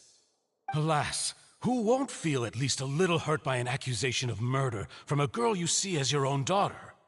But if I were to dismiss this completely, you'd also think I'm not being considerate of your feelings. Ah well, let Uncle Marcel teach you another lesson. Do you know what the biggest flaw in your reasoning is? I suppose you're gonna tell me anyways. It's timing again. I'm a businessman by trade. From that standpoint, there's no reason for me to kidnap young women. It's a high-risk action with nothing to gain. In addition, I left my home in Snezhnaya when I was young to come to Poisson and work in some trade. My business only thrived when I received Callus's patronage. But the disappearances began before I ever stepped foot in Fontaine. I do apologize, demoiselle. This was my mistake. No, it's not your fault. I'm sure he had come prepared. Is there anything else you'd like to say? Would you like to check the date of my first business license against the first known case of the serial disappearances? You can also take a look at my border entry records, or ask my friends and family when I left Snezhnaya for the first time. Could those records and testimonies do something to appease the unspeakable anguish in your heart? Seems like she got the wrong guy. At this rate, Navia will be convicted for falsely accusing him. I think you've done a superb job of dissecting your father's feelings as he neared the end of his life. But aren't you going against all of his wishes and expectations right now? He wished for you to become more rational, collected, and conscientious, instead of dwelling only on your own feelings. Once you've learned to be more considerate of others' feelings, and to stop rushing headlong into things, you'd have met most of his expectations. This isn't just about me, and it never has been. The biggest difference between me and the rest of the victims is that I still have the ability to search for the truth, while that same agency has long been taken from them. The people whose families were destroyed by synth abuse, the people who lost their loved ones to the serial disappearances, and the people who suffered tragic ends due to their sense of justice. Many people's images are flashing before my eyes. I'm sure some are coming to those of you in the audience as well. And whose image do you see, Marcel? Is it a man named Vacher? Huh. Oh, so you do know that name. I'm merely surprised you'd suddenly say the name of someone I've never even heard of. I was waiting for you to say that.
Is it because of this mechanism in the middle?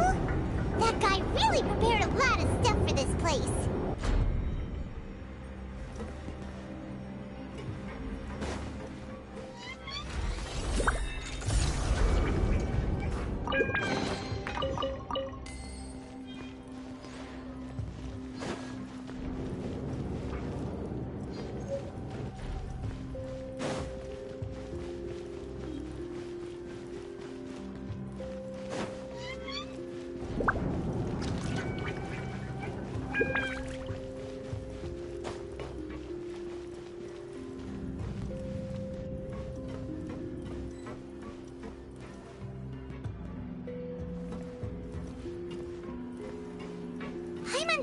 We need to go up, but Paimon doesn't see a way. Let's take a look around. Maybe we'll find a hidden mechanism that'll show us the way up.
The water level is rising. Now we can swim to the top. But this is still a ways away from where we need to go.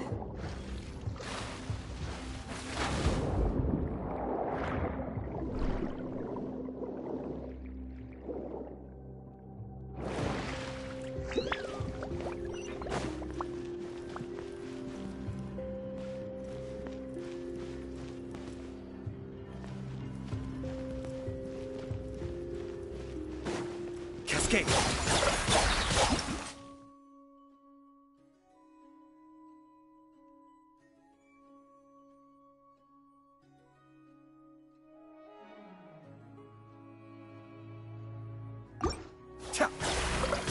Kamisato Ami, Suiyu! Take flight!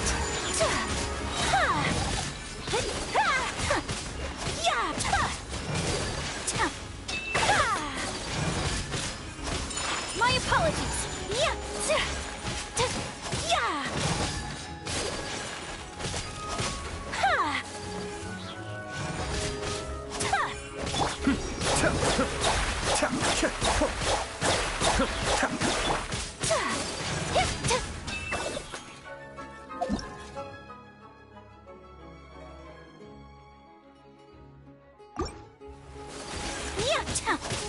Take flight! Be still.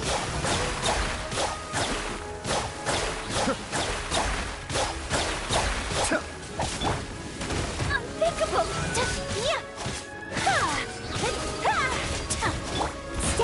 Done, as a dutiful maid would.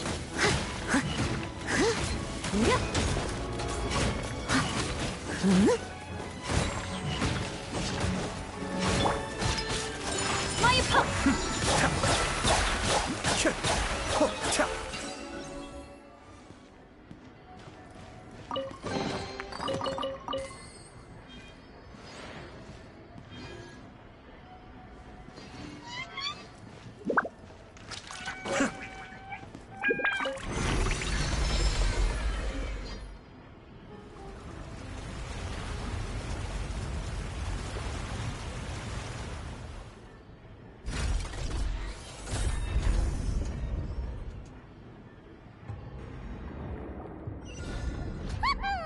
Now the path is clear! Let's go!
Mind the danger.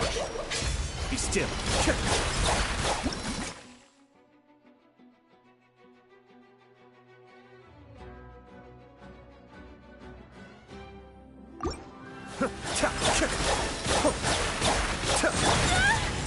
Whirling snow! Embrace the ice!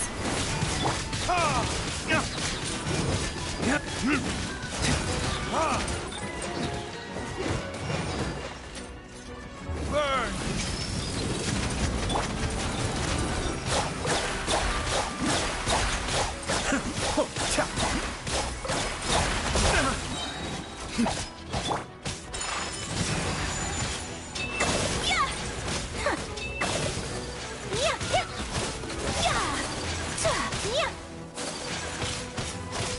Take flight!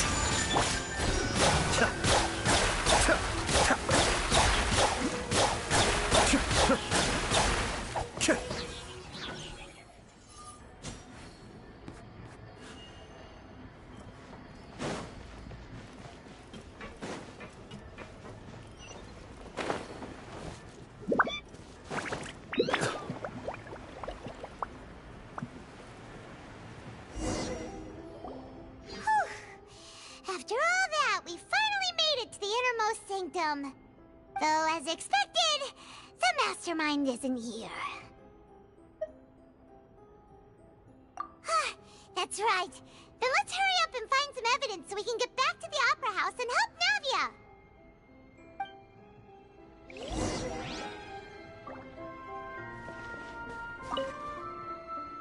What's all this? Aw, it's a bunch of really cute things. Pink accessories, a hair tie, a necklace, even a makeup box. Oh, Paimon sees it too, but why are all these cute things labeled with different girls' names? Huh?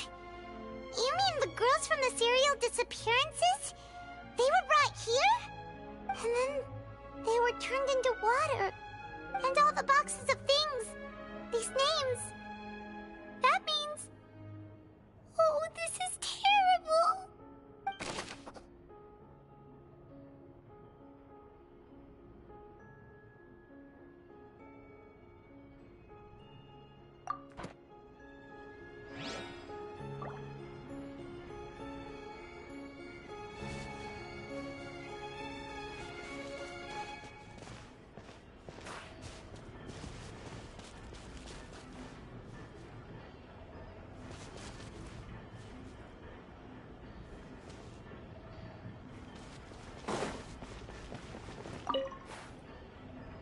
What's this over here?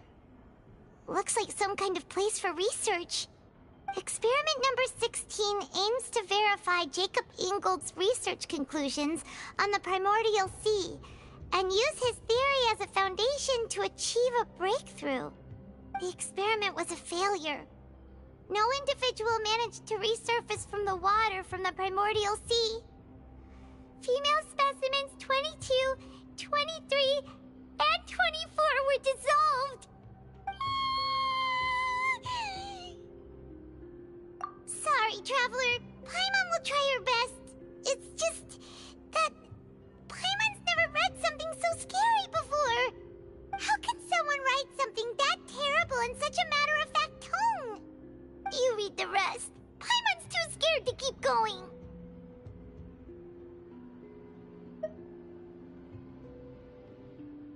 So that's why he did all of these experiments. Wait, did he really think he'd be able to find a way just by dissolving people over and over? That's just insane! Huh? Isn't that the name you heard by the fountain? Paimon thought he was an eyewitness in the serial disappearances case. You mean Vache is the one who did all of these... experiments? So that's it! Vache was no victim, but personally took his lover and... No, that's not it either! If that's the case, why would he want people to resurface from the water? In any case, Paimon will write it all down.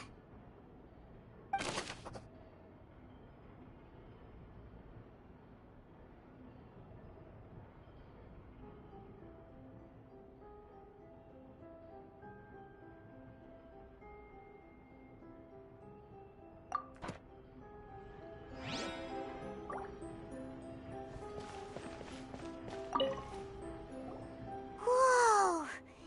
There's so much synth here! And so many bottles of ingredients that probably just contain the waters of the primordial sea. Mixing in progress. Ready to drink? Stock sample?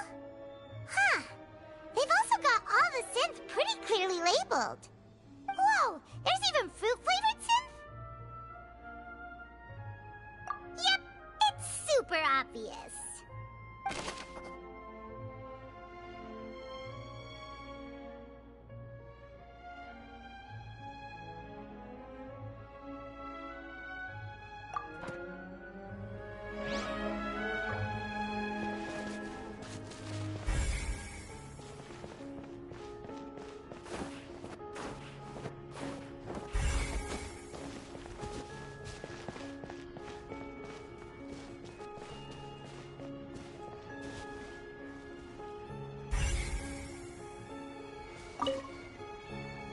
Oh, look!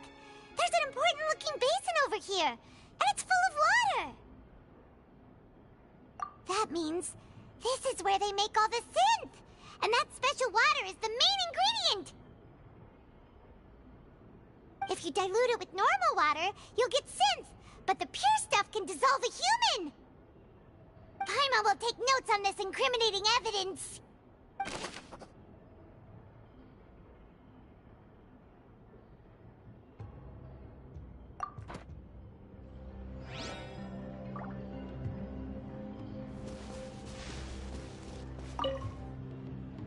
Let's see what's written here. Nothing escapes Detective Paimon's eyes. Callus. Navia's father. Oh, this seems to be an investigation report on him.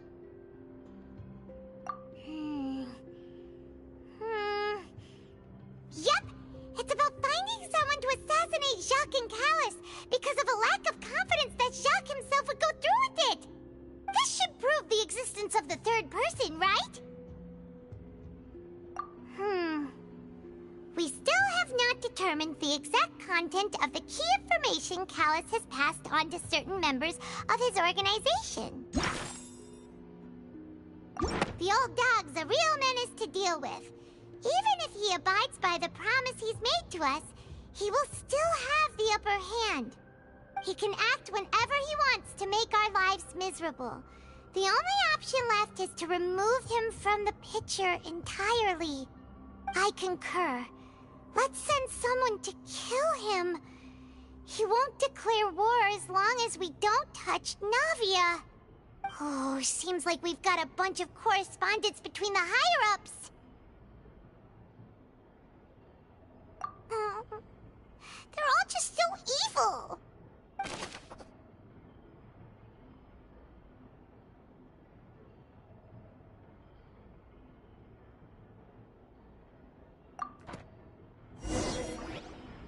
We've looked at almost everything here, and it seems like our theories were spot on.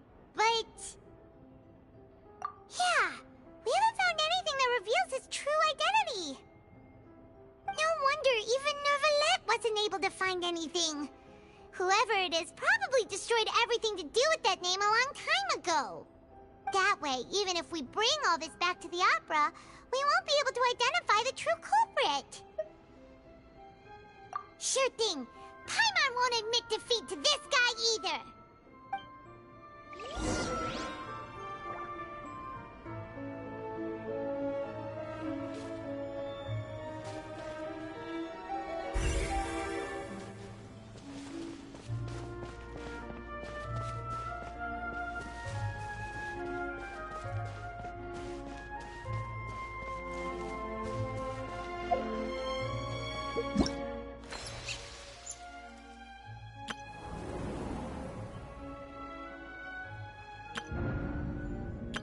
Let the magic begin!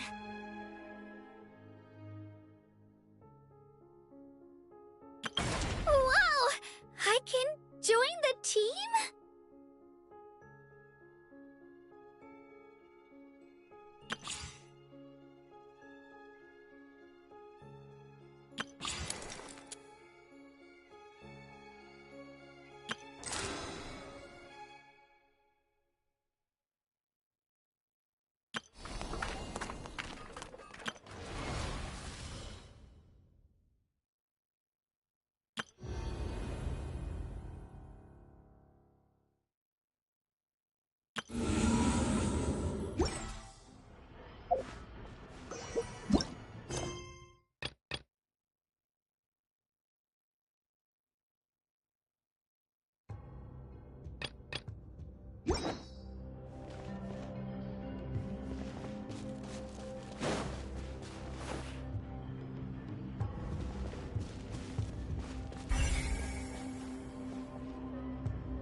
We'll find something for sure.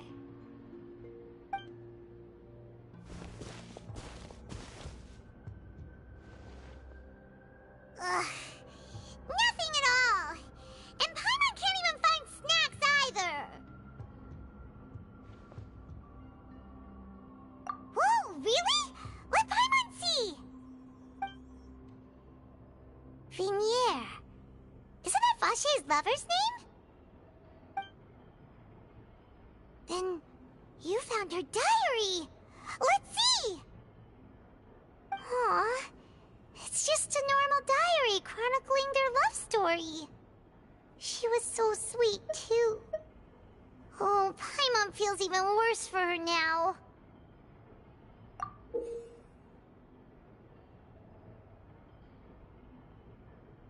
So many! A whole page's worth! But they're all crossed out. Was she unhappy with all of them? The final name she decided on was Marcel. Wait, but Marcel's pretty old. Has this case been going on for so long that he's Vache and Venier's grown son?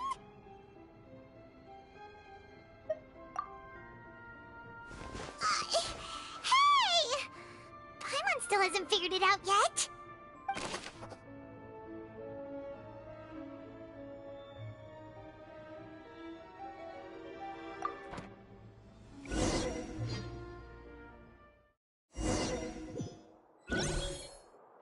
And whose image do you see, Marcel?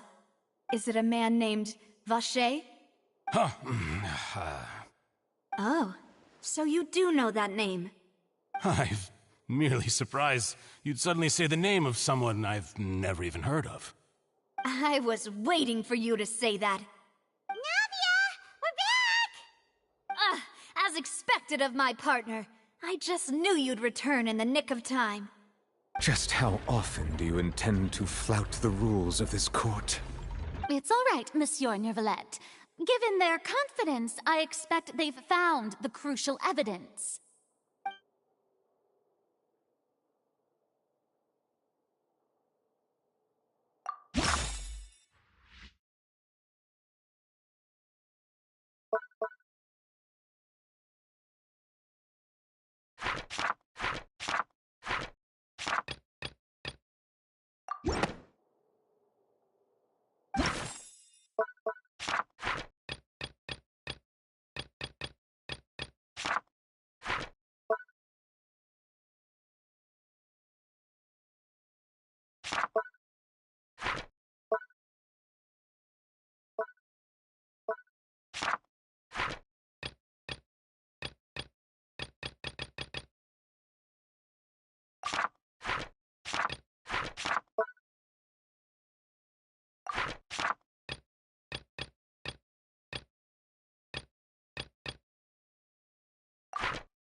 But the truth of it, Marcel, is that you've always been Vache.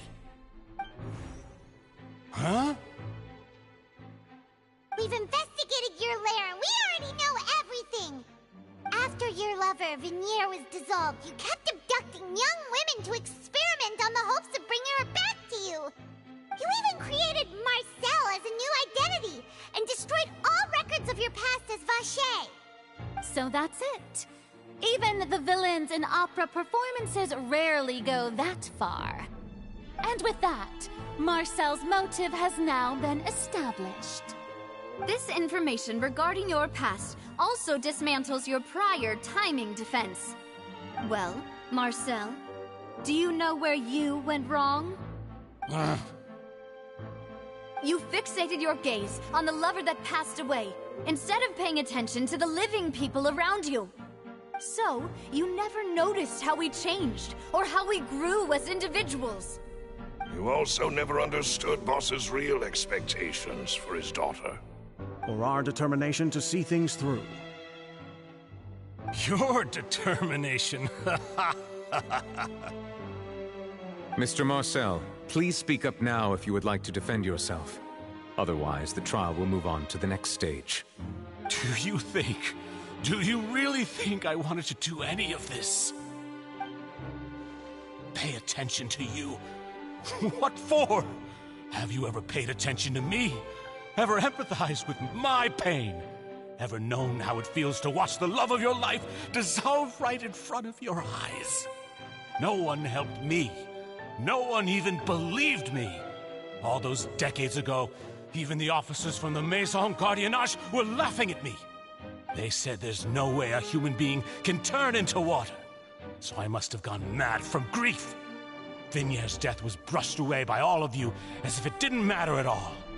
Well, now you know, don't you? Ha! Well, it's too late now. All those who were dissolved are gone forever. You only have yourselves to blame. You set up this ornate opera house in pursuit of your so-called justice, your beloved drama, while turning a blind eye to the suffering of the people. Vignère is dead. We promised each other that we would always be together. Wherever she goes, I will follow. But I'm not from this blasted place, so I can't be dissolved, no matter what I do. Hey, is that water from the primordial sea that he's drinking? I can't dissolve! Can't dissolve! Can't dissolve! Do you all see? I can't go, I can't follow. So if I can't go where she is, what choice do I have but to try to bring her back? I did all of that, and in the end, that accursed Callus still got the better of me.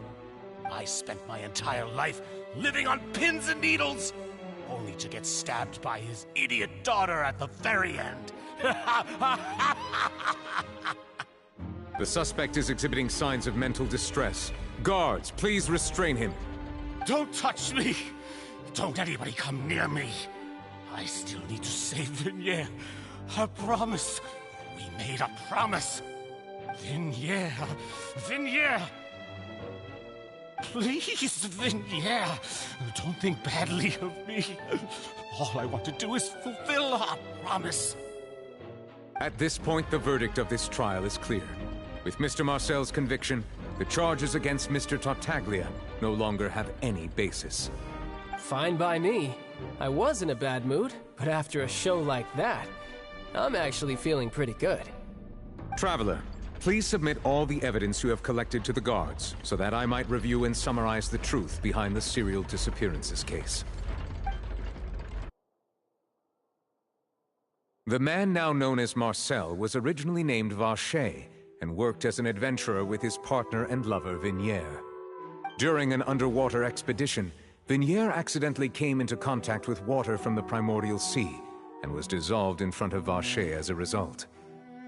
Vacher learned of the primordial water's existence through the work of others, and began to kidnap young women for research, with the goal of discovering a method to restore Vignère back to life.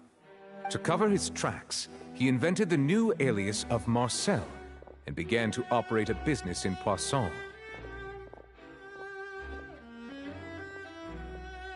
During the course of his research, Vacher discovered that a diluted concoction of water from the primordial sea can induce feelings of euphoria, and began to manufacture and market synth. However, as he accumulated wealth to fund his continued research and expanded the scope, he came into conflict with Spina di Rosula. After exchanging blows with Spina di Rosula for many years, Vache decided to assassinate their president, Callus, at a banquet. Although the assassination did not go as Vache expected, he was able to turn Callus into the murder suspect by dissolving the assassin he sent to the scene. And just recently, Vache attempted to frame Linny as the culprit of the serial disappearances case, using a similar method. However, his attempt to frame Linny failed, and the power of water from the primordial sea became public knowledge. This case also exposed enough of Vache's machinations that he was eventually successfully charged in court. Thus concludes the enigmatic history of the serial disappearances case, with the truth revealed to all.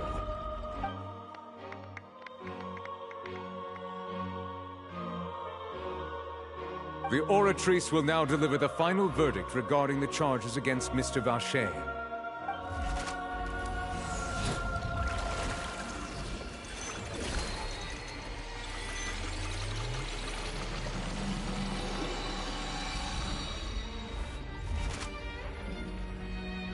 According to the judgment of the Oratrice Mécanique d'Analyse Cardinale, Mr. Vache is guilty. Guards! Take Vache away. Good. It's what he deserves. With that, the serial disappearances case is over now. We really just witnessed history. Who would have thought the true culprit would be such a polite and well-spoken guy? Yippee! We helped Navia bring the bad guy to justice! He's hurt so many innocent people and now he's finally getting what he deserves! Huh? Are you okay? Demoiselle, you were absolutely brilliant. The day our late boss had always hoped for has finally come. You can rest easy now, knowing justice has been served. Yeah. It's finally over. It's all thanks to you guys. And my partner. See, Papa? Spina di Rosula's still doing well with me at the helm. Well now, hasn't this been a most delicious piece of drama? The villain has been caught, justice has been served, past wrongs have been righted, and it's a big ol' happy ending. Since it's been such a great show, I'll just let the false accusations against me slide. Either way, I've still got some business to attend to. So, if you'll excuse me... Please wait just one moment, Mr. Tartaglia. What now? None of this has anything to do with me. According to court protocol, since this trial was initiated due to a charge against you, a verdict must also be made regarding the initial charge before the trial can conclude. Oh, come on. Is this really necessary? Haven't you already caught the real criminal? Isn't it time for side characters like me to exit stage left? Please respect the laws of Fontaine. This has always been the rule. All right, but this sure is a lot of hassle. All I need to do is stand over there, right? Let's just get this over with. Through evidence presented in the public trial that was just held, it has been established that Mr. Tartaglia has no direct connection to the serial disappearances case. The guilty party has been identified, and thus it is logical to suppose Mr. Tartaglia is innocent of the charges. We now turn to the Oratrice Mécanique d'Analyse Cardinale to render the final verdict on the charges.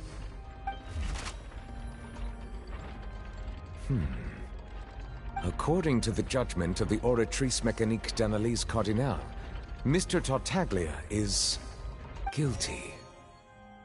What? Hey! That's not funny!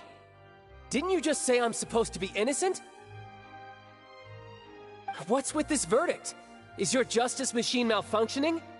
Huh? This has never happened before. The Oratrice actually returned a different verdict from the Chief Justice. I mean, have you ever heard of an innocent Fatui Harbinger? Do you think the Oratrice might have just convicted him on general principle? But weren't the charges about the serial disappearances case? No matter what else he's guilty of, it shouldn't affect the verdict in this case, right? The judgment of the Oratrice Mécanique d'Analyse Cardinale is, by law, the final verdict of the court. We must accept the guilty verdict. Guards, please take the suspect into custody per court protocol.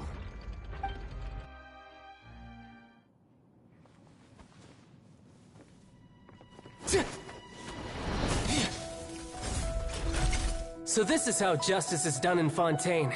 What a joke. You've got your rules.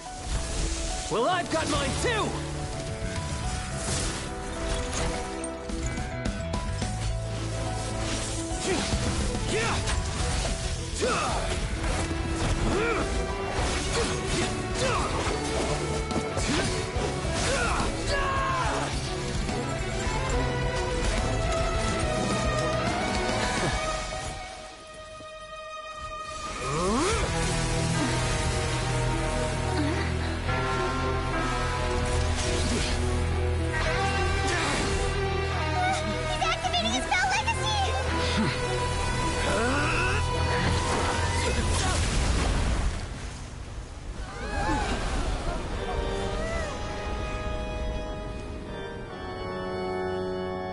I am sorry. If you have been wronged, we will find the truth. But the rules of the court must be upheld.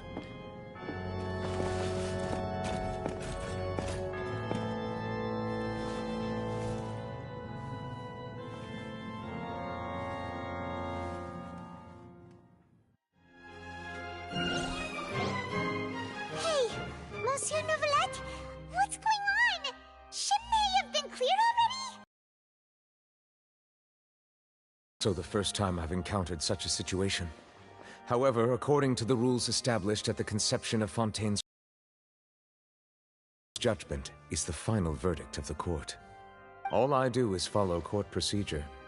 As for why the Oratrice arrived at the conclusion it did, you should probably ask someone more knowledgeable than me.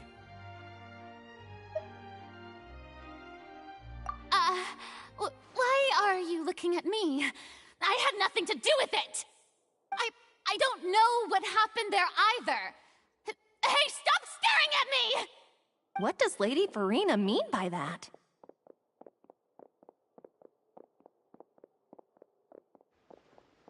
She says she has no idea either? But that's impossible. Didn't she create the Oratrice herself? Yeah, so are the verdicts reliable or not? Can results like this really be called justice?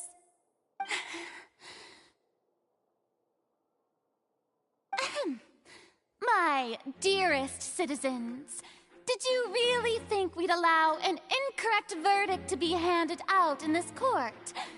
Did you really believe that the judgment could be mistaken or be the result of some sort of random mishap? Don't tell me you thought even I had been blindsided by the Oratrice's result. But the way she looked just now, it was pretty obvious she had no idea what was going on. However, given the state of things, I shall give you an explanation. Everything that just took place, including my supposed shock and bafflement, was a part of an elaborate performance, with every action meant to stir up drama and excitement. And, of course, for every performance there is a script. Everything has unfolded exactly as I expected from the very beginning. As the embodiment of the very concept of justice, the Oratrice shall never render an arbitrary judgment! If you thought Child had nothing to do with the serial disappearances case, it is only because you've been blinded by the superficial appearance of innocence. Everything he's done, not to mention the danger he poses, are beyond ordinary comprehension and completely unforgivable! All shall be revealed in time. You will come to understand my noble intentions, as well as the absolute correctness of the Oratrice's verdict.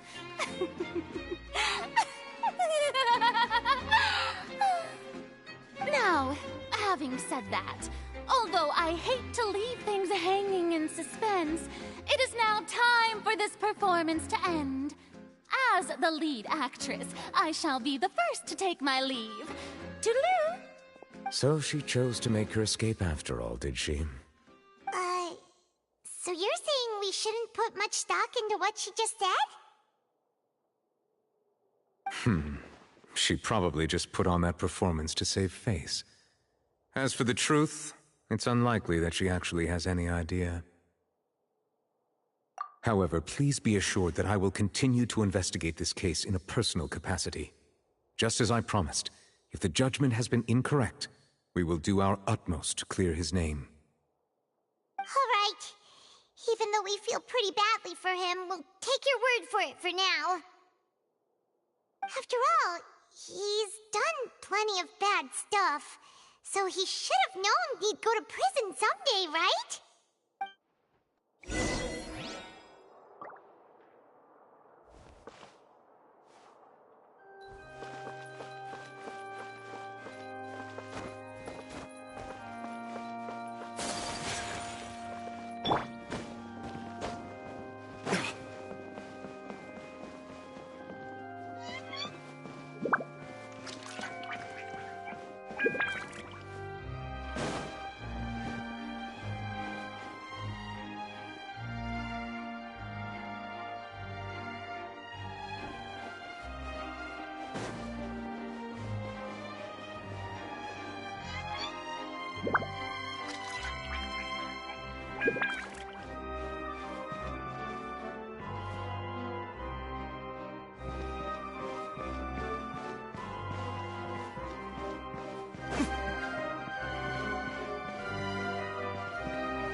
Hey, what are you doing? Quick, stop him! Traveler! Hey! Traveler! Marcel! What are you doing over here? Stop resisting arrest! Cease, or we'll add another charge to the list! No, wait! I just want to ask the Traveler something. I'm not looking to run away. Please, just let me ask this one small thing. Go on. Thank you. I was being led away when I finally realized something. Where did you first hear the name Vache? I erased all records of that name. So, unless... Are you still trying to prove your innocence? Give it up. You've already been convicted. Really? You... But how could that be? How did you manage to do it?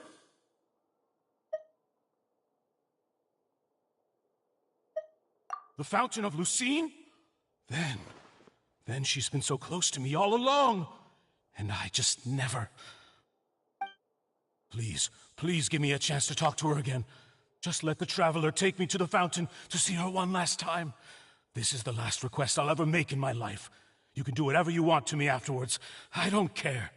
What? Give an inch and you want to take a mile? Do you think serial killers get to make requests like that? Paimon agrees. Why should we give him what he wants when he's only done a ton of super terrible things? This request, is it worth as much to you as your life? Of course! Wait, no. It's worth even more than my life. Humans. Will they betray the instinct to live just to satisfy spiritual needs? Very well. I will grant your request. Your Honor, I fear that... I will go with him. You do not need to worry about any escape. In that case, I shall leave him in your most capable hands, Chief Justice. Thank you, Your Honor.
Is this the place?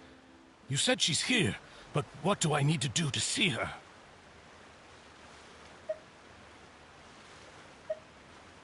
Yeah, and even Paimon could hear her after drinking that thing. Didn't you just drink a lot of it on the stage as well? Oh, in that case... Vache! Ah! Yes, that's it! So you heard it too! Vinier, it's me! It's me, Vache! Vache? Vache? I'm here! I'm here! Where are you, Vinier? I'm coming for you. I'm finally here for you. Hey, wait! Hello. Be careful! Trophy. Hey, They don't got a reward for that. Trophy's great voice. Got my water legs, Vinier, grinning is that face you? with smiling It's me, eyes. Vache! Vinier! Grinning face with sweat. Vache? Why did you come? Didn't I say? You don't need to look for me. You look a lot older than I remember. How long has it been? It's been more than 20 years. I've suffered for over 20 years since the day you left. All this time, only the thought of bringing you back has kept me alive. Nothing else mattered to me. I must be dreaming. Who would have thought I'd get the chance to tell you all of my feelings like this? Vinier, you are my everything. I really don't know how I could live without you. But Vache, if you ask me, this world would be better off without you. What are you saying? If not for you, I would have finished my law degree and probably become a top-tier attorney one day. If not for you, I would have continued to pursue my love of the arts, and my works would have been displayed in the Palais Mermonia itself. If not for you, I would at least have been able to take care of my mother. And she would not have grown old and died alone, with nothing but the tears on her cheeks. It's all because of your selfishness, Vache. It's all because of you. You... Wait, you are not Vinier. Who are you? You're right. I am not Vinier. I am the sacrifices. Every woman who died by your hand, as our bodies dissolved, our consciousnesses flowed back to the primordial sea. Our thoughts circulated endlessly within the primordial sea, and we were no longer individuals, but we became one, just as streams of water come together in the sea. I'm Cressy. I'm Lemony. I'm Azine. The only one I am not is Vinier. Why? But then, where is Vinier? She doesn't want to see you anymore. Every tendril of her consciousness is avoiding you. This is what you get for your selfishness. Your selfishness robbed us of our lives and our futures. You said time and time again that you'd do any and everything for her. But did you ever consider whether she'd want to see you do the things that you did? If she would despise you for what you became?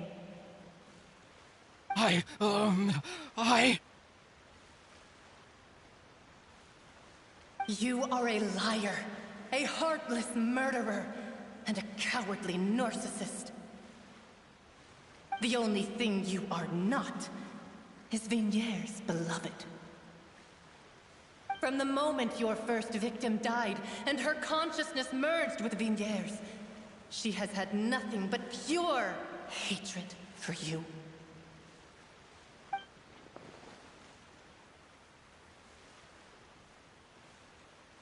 No! Vinier! She can't hate me. Let me see her, please. Have mercy. You still don't understand. When I said don't look for me, that came from the real Vignier. She really doesn't want to see you anymore. But on top of that, she also said that because it's her final drop of pity for you. She said that because she knew that if you did come here, we will show no mercy to you. Vache. Vache? Vache. Vache. Vache. Vache. Drown.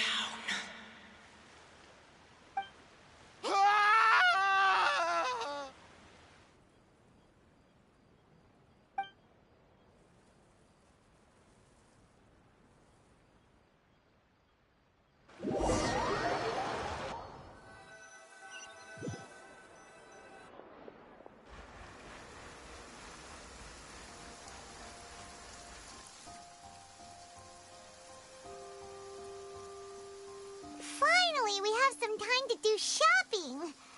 Gosh, it's really been a long time since we've been able to relax. Well met, partner.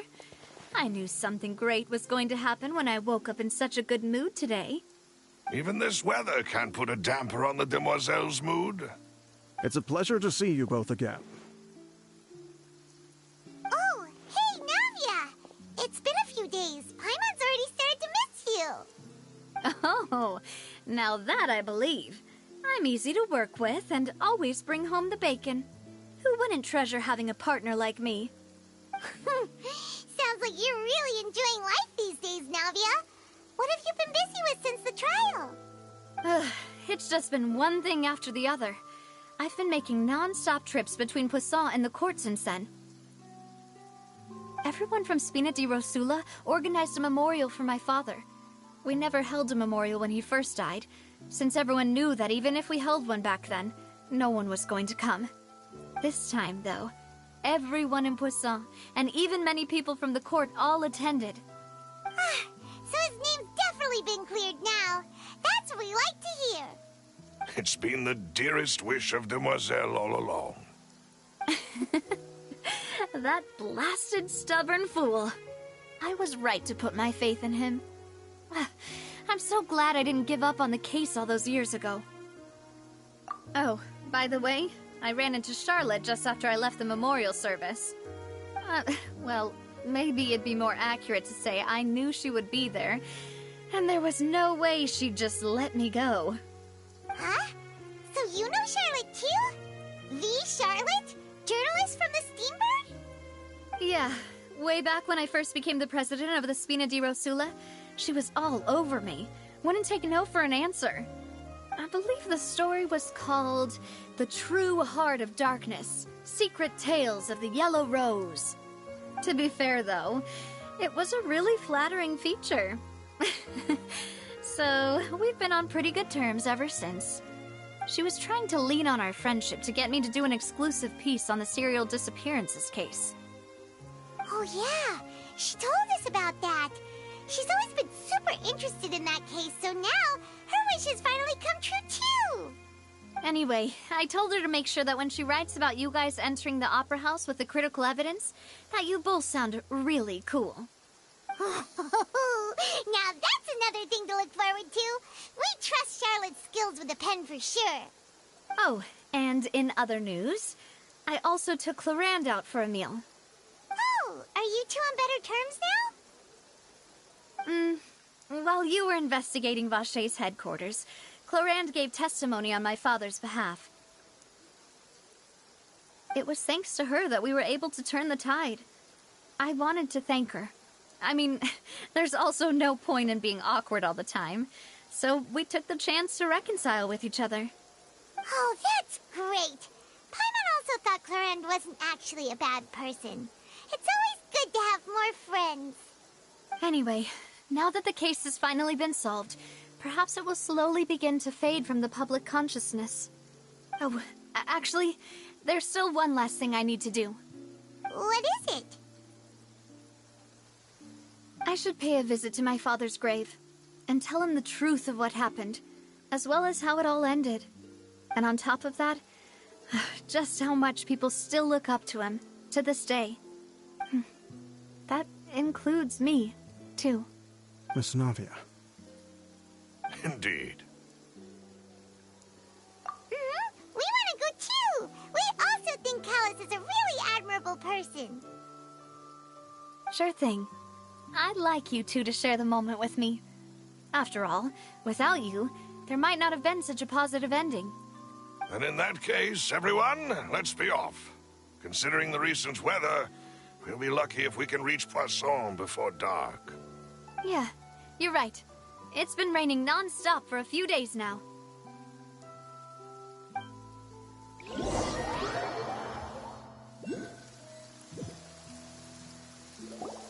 Huh. This is where my father's grave is.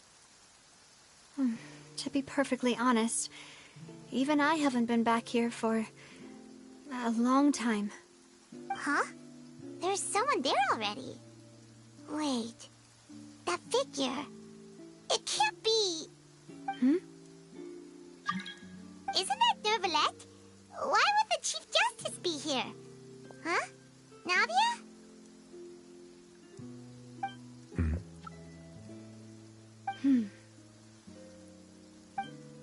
My apologies.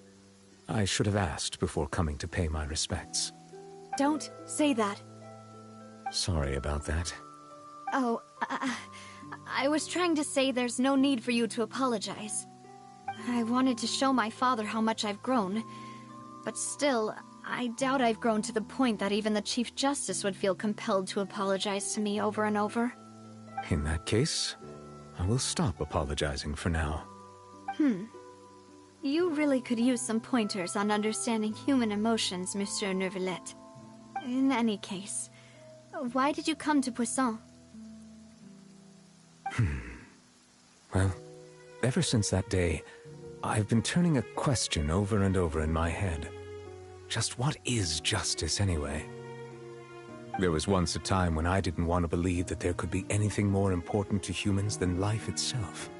Oh, rather than that, it's probably more truthful to say I didn't believe humans were capable of resisting the most basic instinct of living things. That they could rebel against their own nature, or consider certain things to be more important than their own lives.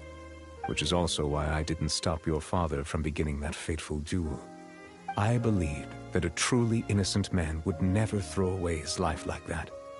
That there was nothing, should have been nothing more important than one's own continued survival.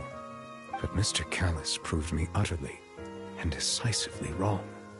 If not for his sacrifice, the serial disappearances case would have remained unsolved to this day. Mr. Callus made the choice he did for his daughter, for his associates, and for many people completely unrelated to him. And in the end, from a certain perspective, one could say that he did it all for the sake of justice. A justice that's higher than life itself. So, you asked me why I came here. I just wanted to say my apologies to Mr. Callus in person. I should have noticed all of this much sooner. This regret has filled me with a sadness that has haunted me for days. That high and mighty chair in the Opera Epiclese indeed insulates one from many important things. Spina di Rosula, thank you so much for your hard work and perseverance. I'm sorry for being mad at you before. So, you're actually one of those types that's cold on the outside, but pretty thoughtful on the inside, huh? That reminds me of Silver, one of my guys. Sorry about that. Self-expression is not one of my strong suits. Didn't I just say you don't need to apologize? Ah, so Navia and Nouvellette seem to have made their peace as well. Let's not disturb them for now. We can wait till after they're done.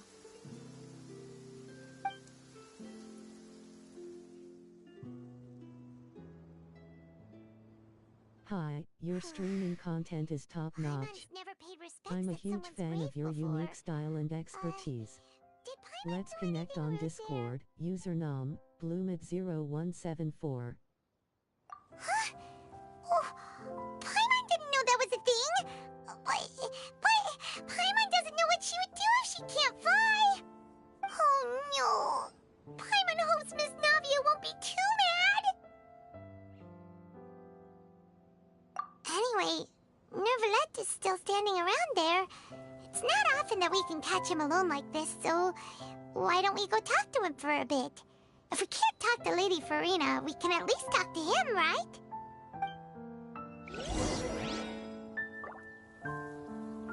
I'll add you.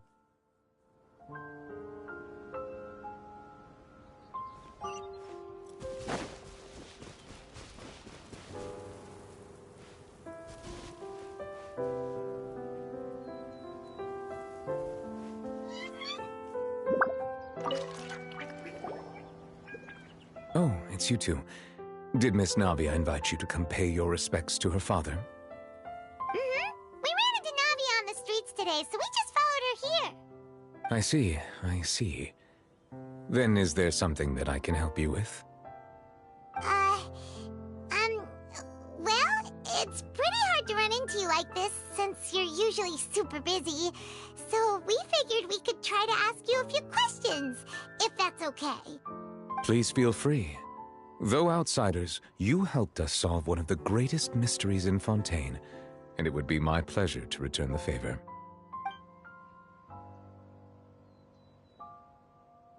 So, at court, the bad guys referred to that special water as water from the primordial sea, but what is it really? Truthfully, that name is already quite accurate. I can only surmise that Vacher and his ilk only learned of its nature and existence after extensive research. There used to be a special sea on the surface of this planet. The nature of its seawater was rather different from that of the sea we know today. Most of Tevat's life forms were first born in that special sea. You could say it nurtured much of the life on this planet. Huh. So it really was where everything began. It makes sense to call it primordial then. But today, the primordial sea no longer exists on the planet's surface. What Vacher discovered must have been some kind of special case, or a remnant from a truly ancient age. Huh. So that's how it is. Oh, you really know everything, Monsieur Nervalette. But if that's the case, then why would people, at least people from Fontaine, dissolve in that kind of water? Indeed. Why would the primordial sea, which was known to engender and nurture life, suddenly reverse itself and devour life instead? To be frank, that also doesn't match my understanding of this world and its laws. There must still be some unknown secrets around the people of this land. Is there anything else you'd like to ask me about?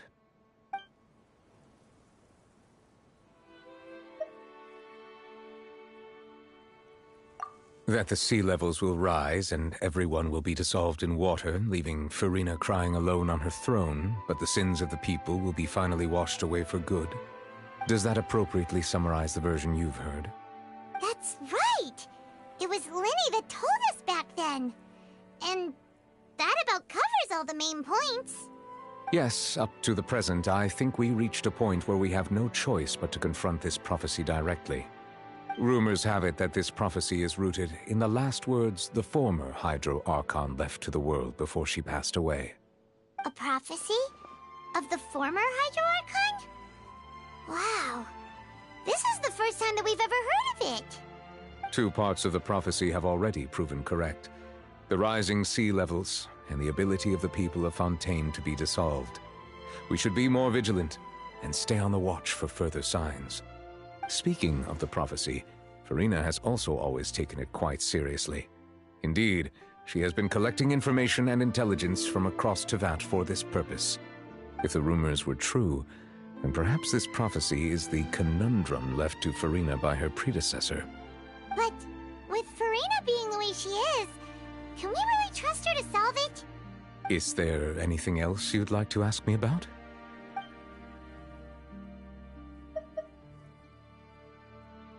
My apologies. My investigation has still not reached its conclusion. However, I still believe the judgment of the Oratrice was not rendered arbitrarily. But you also said you thought he was innocent. For many years, I have been quite aware that the Oratrice does not simply mechanically repeat the verdict that I give on each case. As a divinely created mechanism, the people's unified faith in the concept of justice is integrated into it. Not only can it produce the incredible power of indemnitium, but it likely also possesses other traits, such as self-awareness. Which is all to say, I have been prepared for a situation like this for a long time. So when Lenny told us that he heard a human voice from the room where the Oratrice's core is stored... I was not aware such a thing had occurred. Perhaps that could serve to prove my conjecture. I will add that to the list of items to investigate. In any case, I am inclined to believe that the Oratrice does have a methodology all its own. We just do not have enough information. Based on Farina's reaction, I doubt even she had any idea what was going on. She managed to bluff her way through it, though, with her time-tested twin tricks of bravado and drama. While we do intend to get to the bottom of this, for now, we regret to say that the Fatui Harbinger will just have to bide his time in the fortress of Meripede. If we did incorrectly convict him of crimes he did not commit, we will most certainly compensate him to the fullest extent allowed by the law. If you ask Paimon, the only compensation he'll want is a no-holds-barred fight with you. Is there anything else you'd like to ask me about? Your sibling, another blonde-haired traveler. I'm sorry, but I've never seen anyone who matches that description. If she ever stepped foot in Fontaine, I'm sure she followed our laws to the letter, and had no reason to appear on the stage of the opera Epiclese. Is there anything else you'd like to ask me about?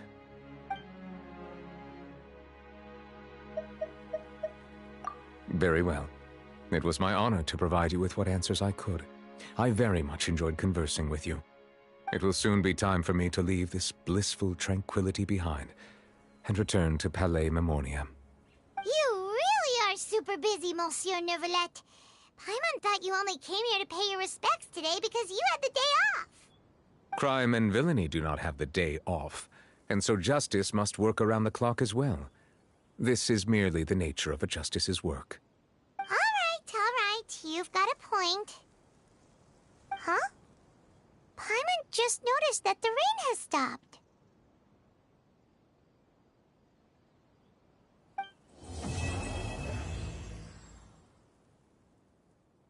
You know, we've been walking around for a while now. Why don't we go back to the Spina di Rosula base in the court of Fontaine and have a rest? Navia said something about having a place ready for us there, didn't she? Come on, let's go!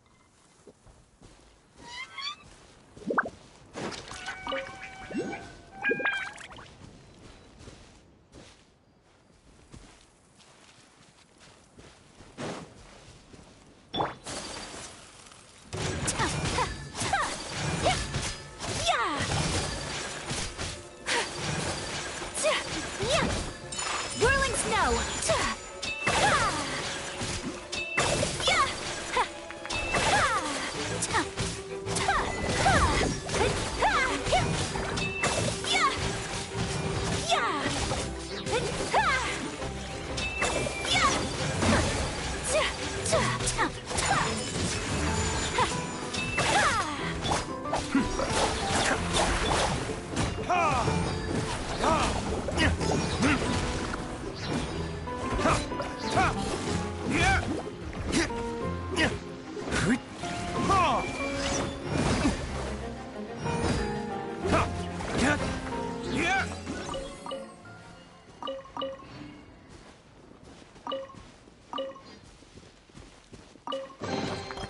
We'll need more where that came from.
Yeah.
I suppose this will do.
Take flight!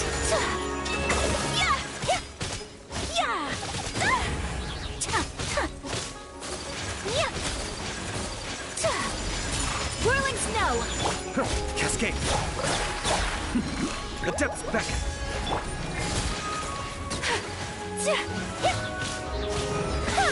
Sakura swirl!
Hey.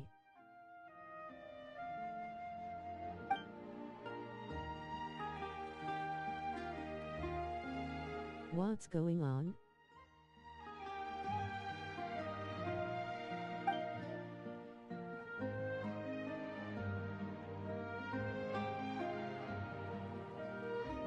Hey.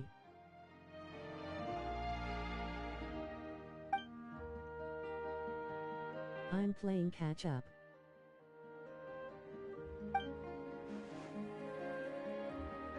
Cool.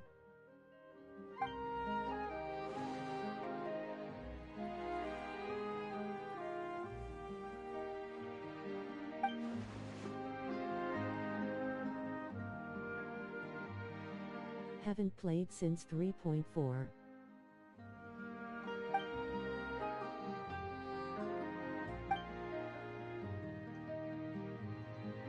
Damn.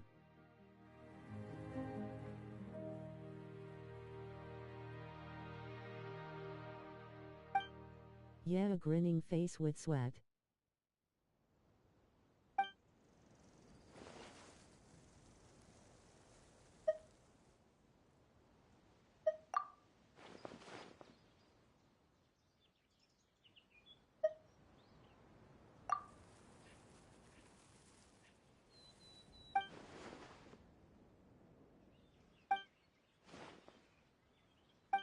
Why are you not using your face cam?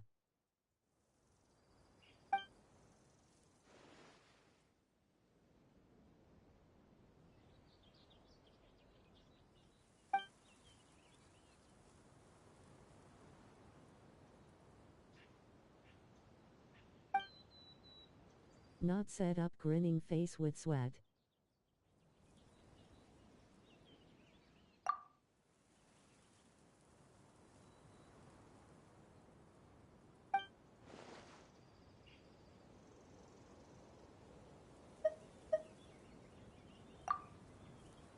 Oh, it's okay.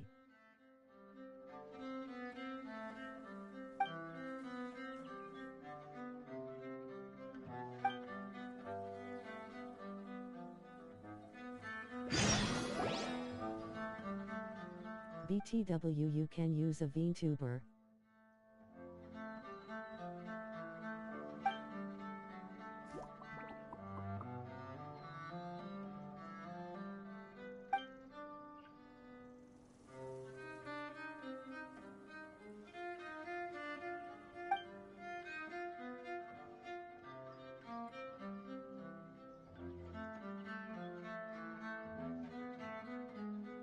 Expensive.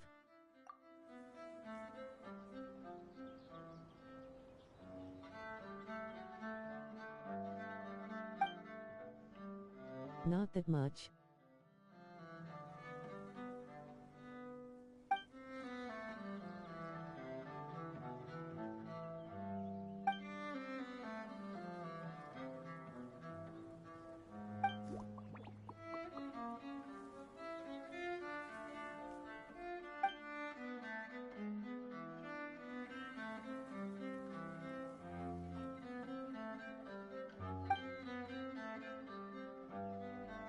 I'll look into it.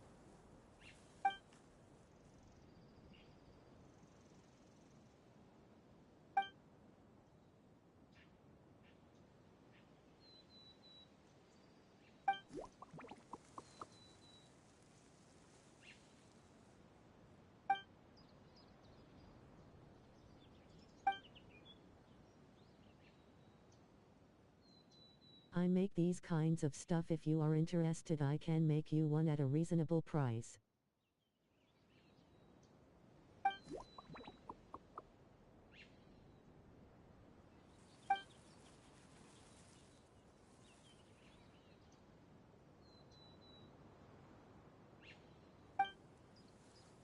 Discord.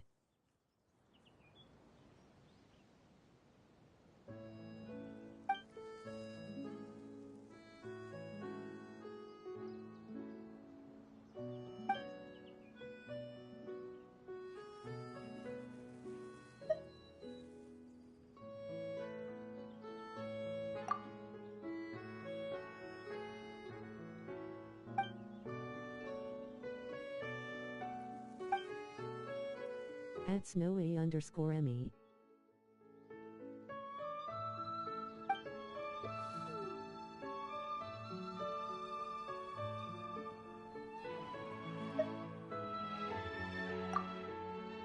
I can show you these stuff on Discord.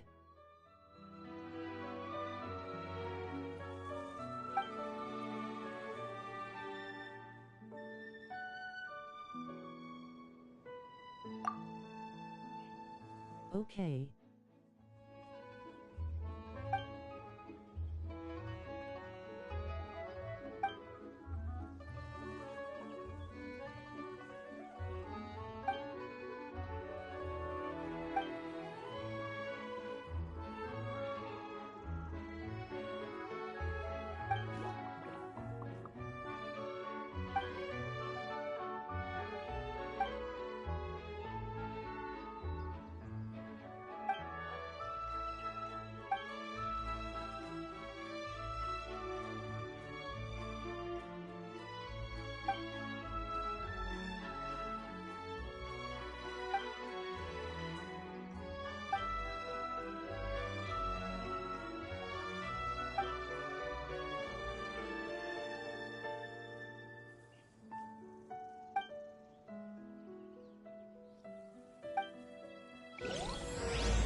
BTW, where are you from?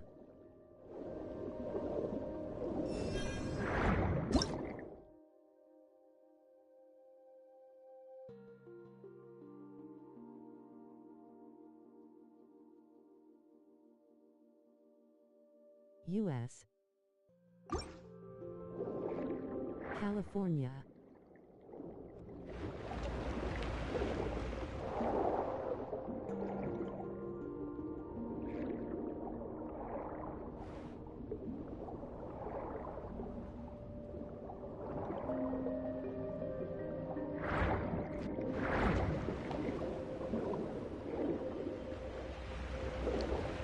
That's cool. I am also from us.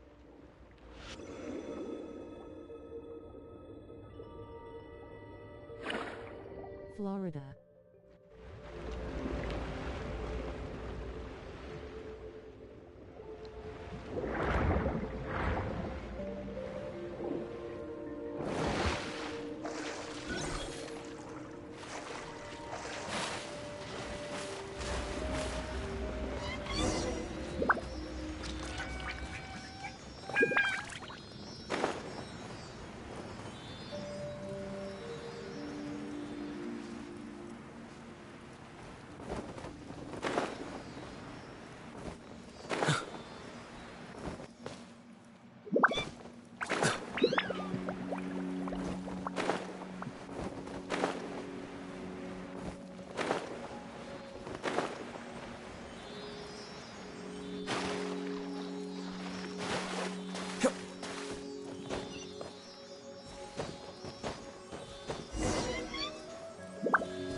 Oh, so you collect these?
wonderful.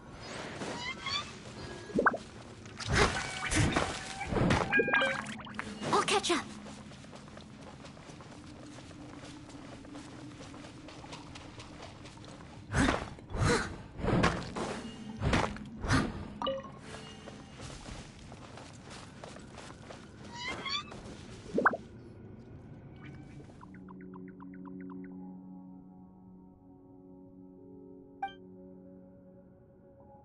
Cool.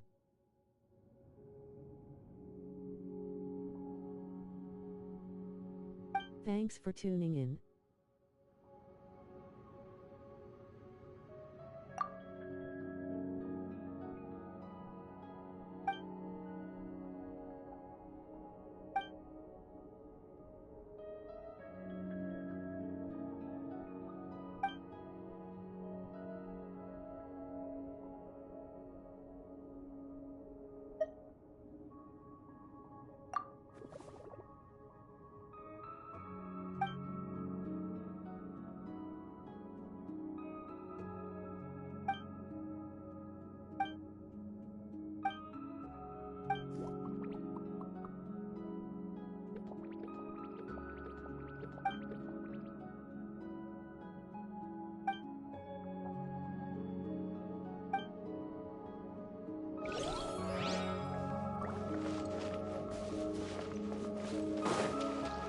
Someone needs assistance.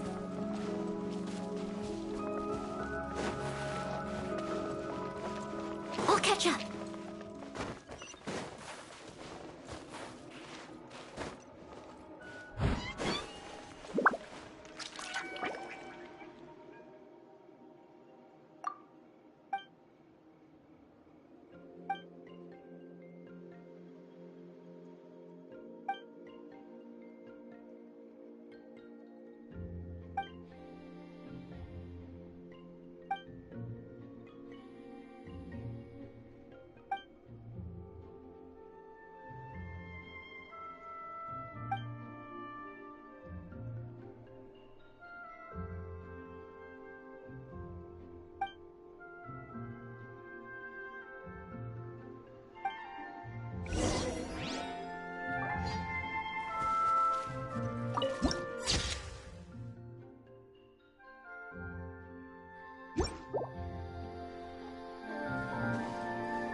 Are you a daily streamer?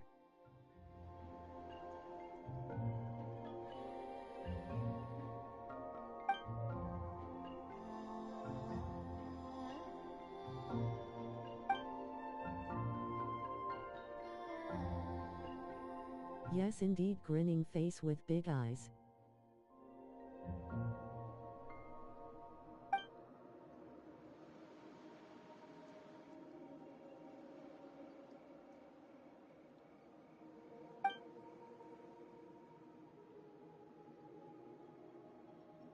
That's great. Different games each stream.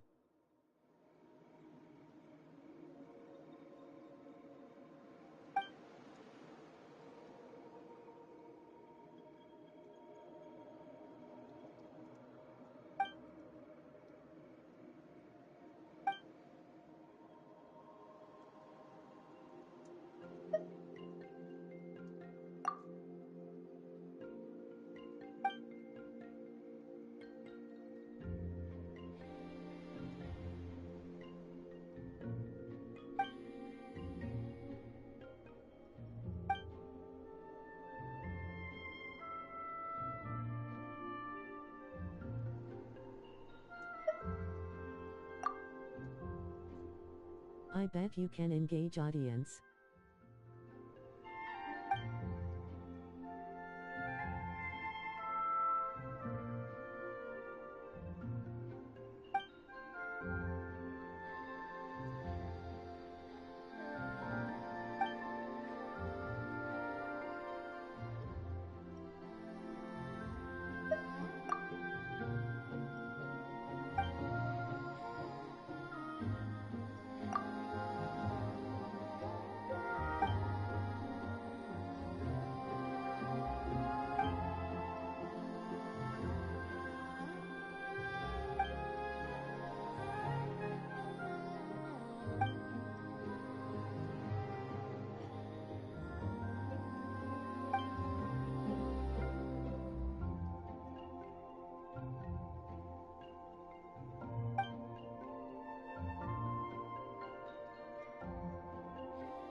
But you have to some work on your channel.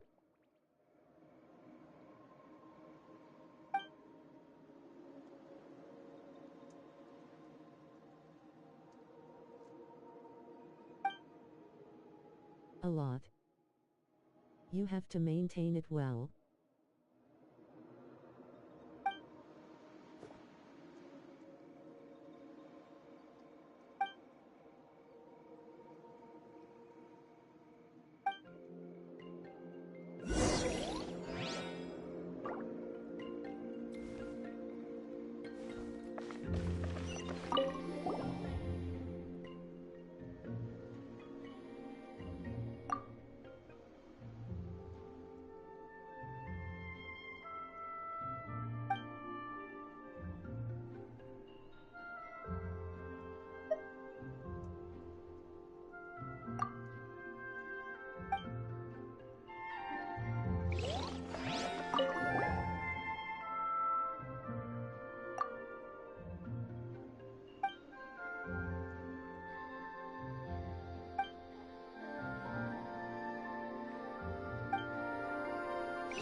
BTW, I am waiting for you on Discord.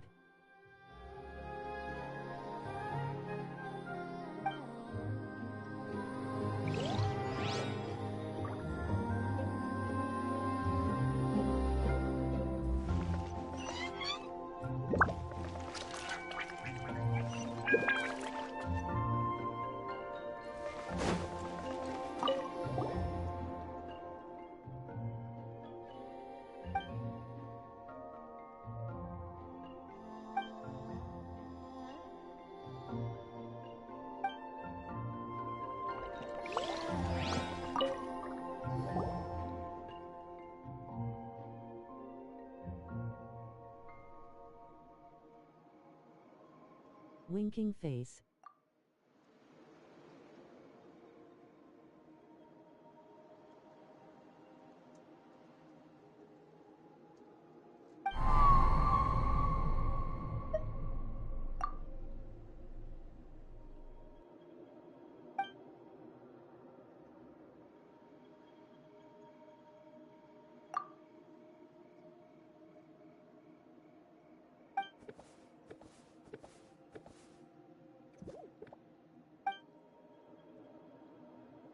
I am a designer specializing in 2D models, logos, banners and overlays. Could you please share your Discord, or you can add me on Discord.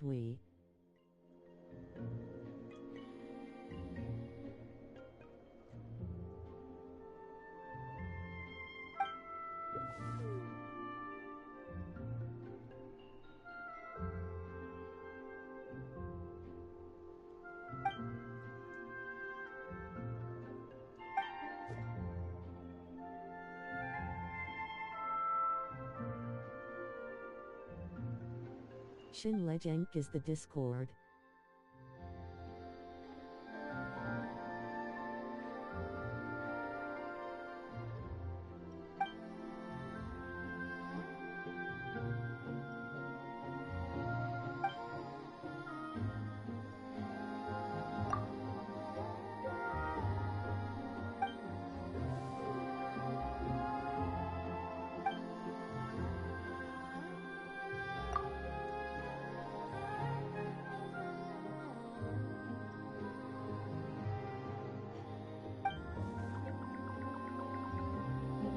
I'll add you there.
all to me.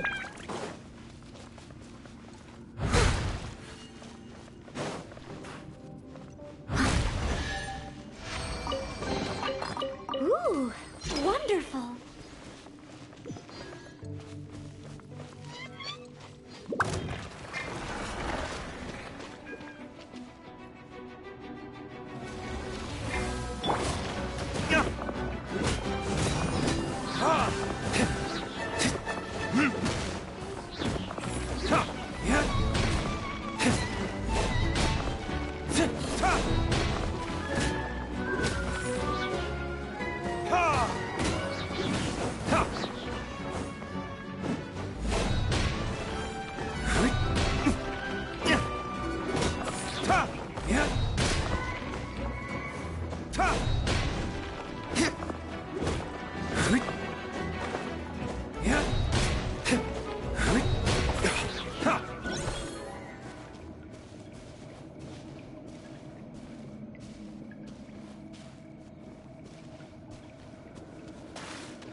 Hello.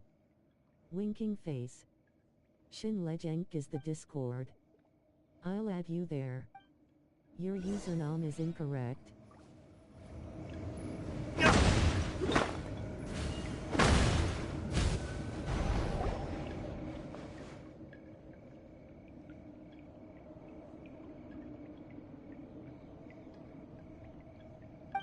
Word. Hold on.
Shinlegendttg.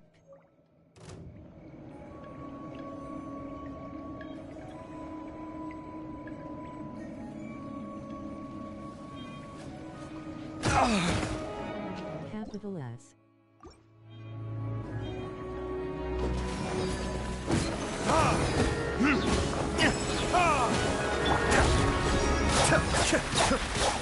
Okay, I'll check it.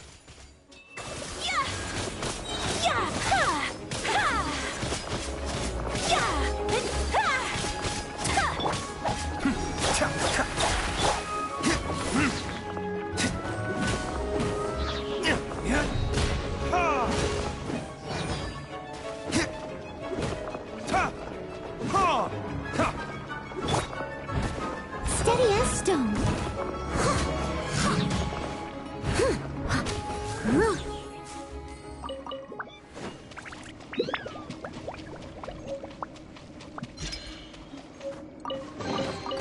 Ooh, wonderful. Yep, it's correct.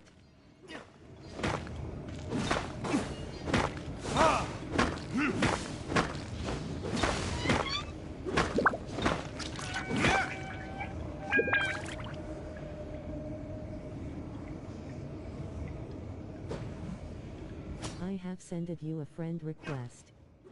Cool smiling face with sunglasses. I must leave no... Be still.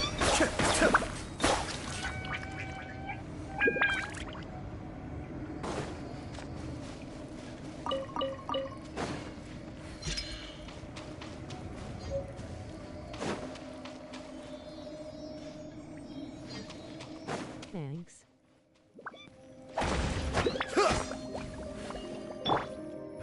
Steady us.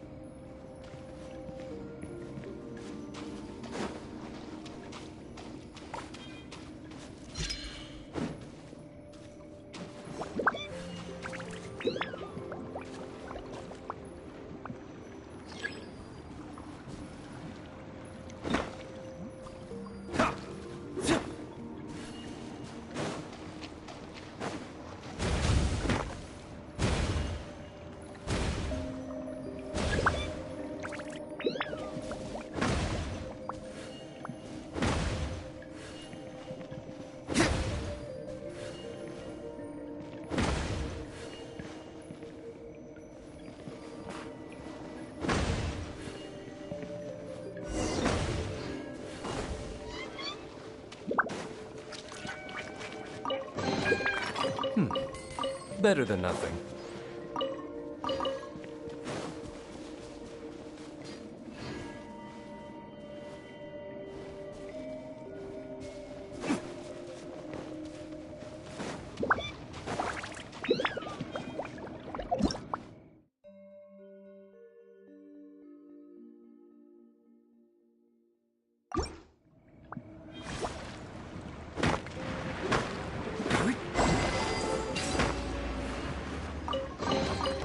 I suppose this will do.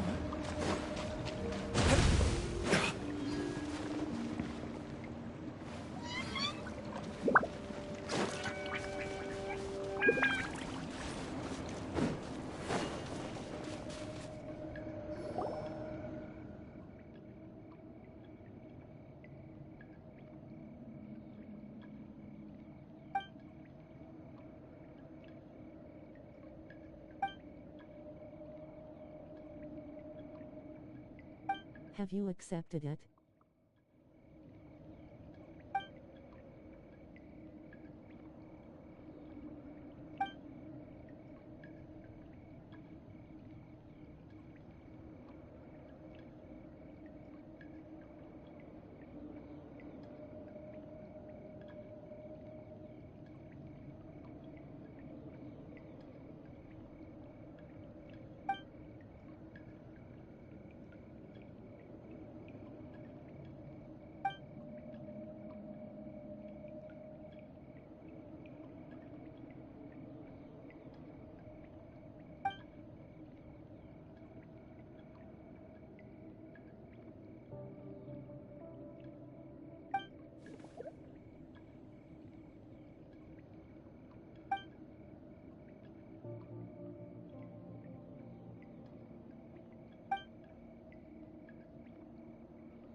Grinning face with sweat.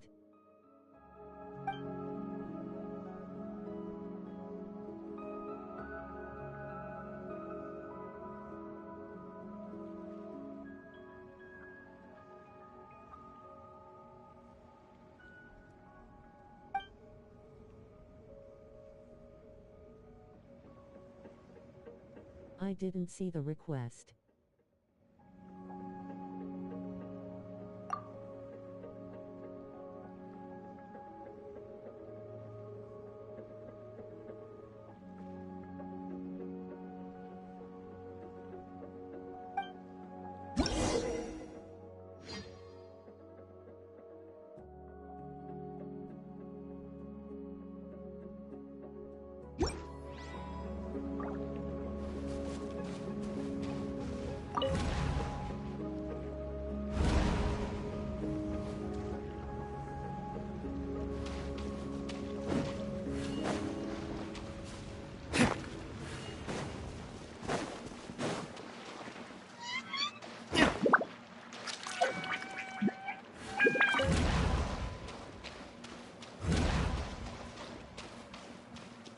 Check it, I have sent it.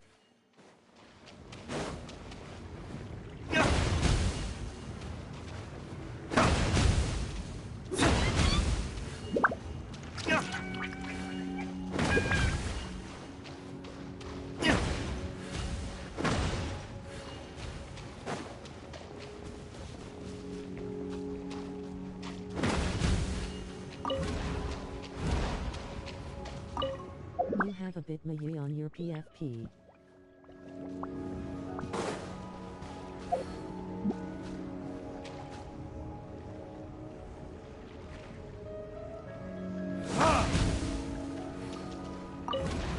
Yes.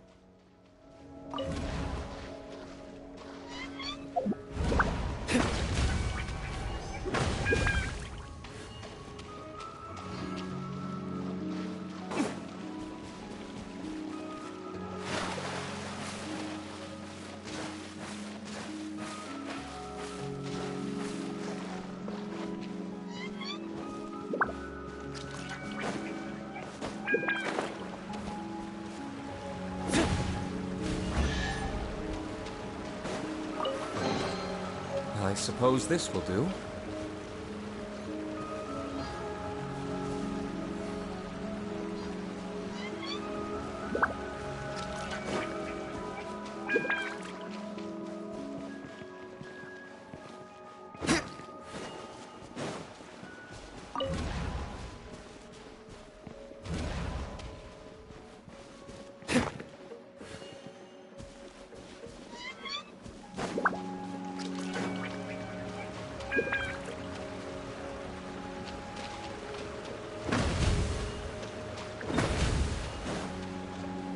This is my Discord at snowy_me.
Better than nothing.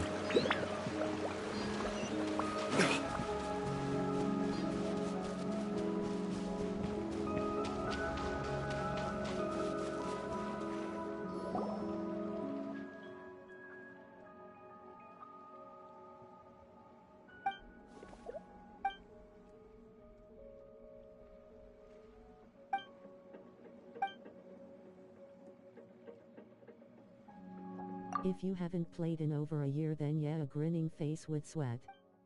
Check it, I have sent it. You have a bit maye on your PFP. Yes.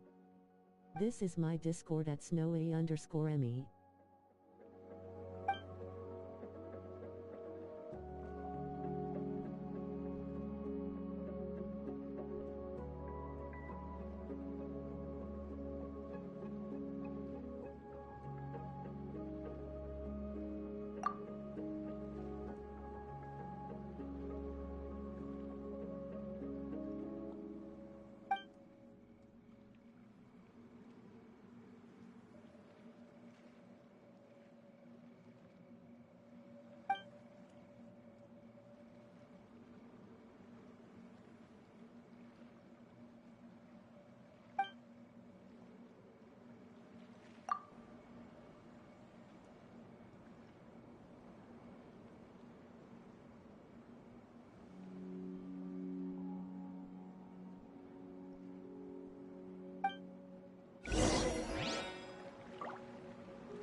If you haven't played in over a year, then yeah, a grinning face with sweat.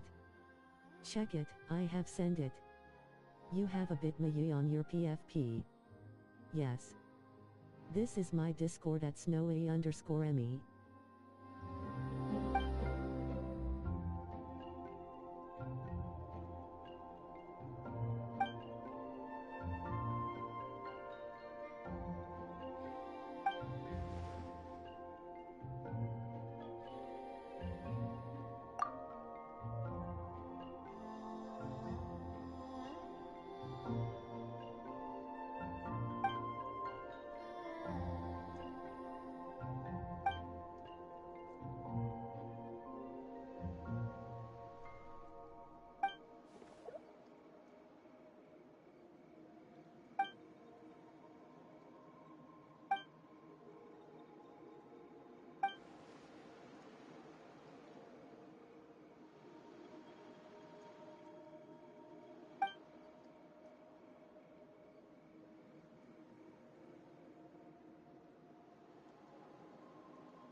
Yeah!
Gonna take a break. I'll be back in 15.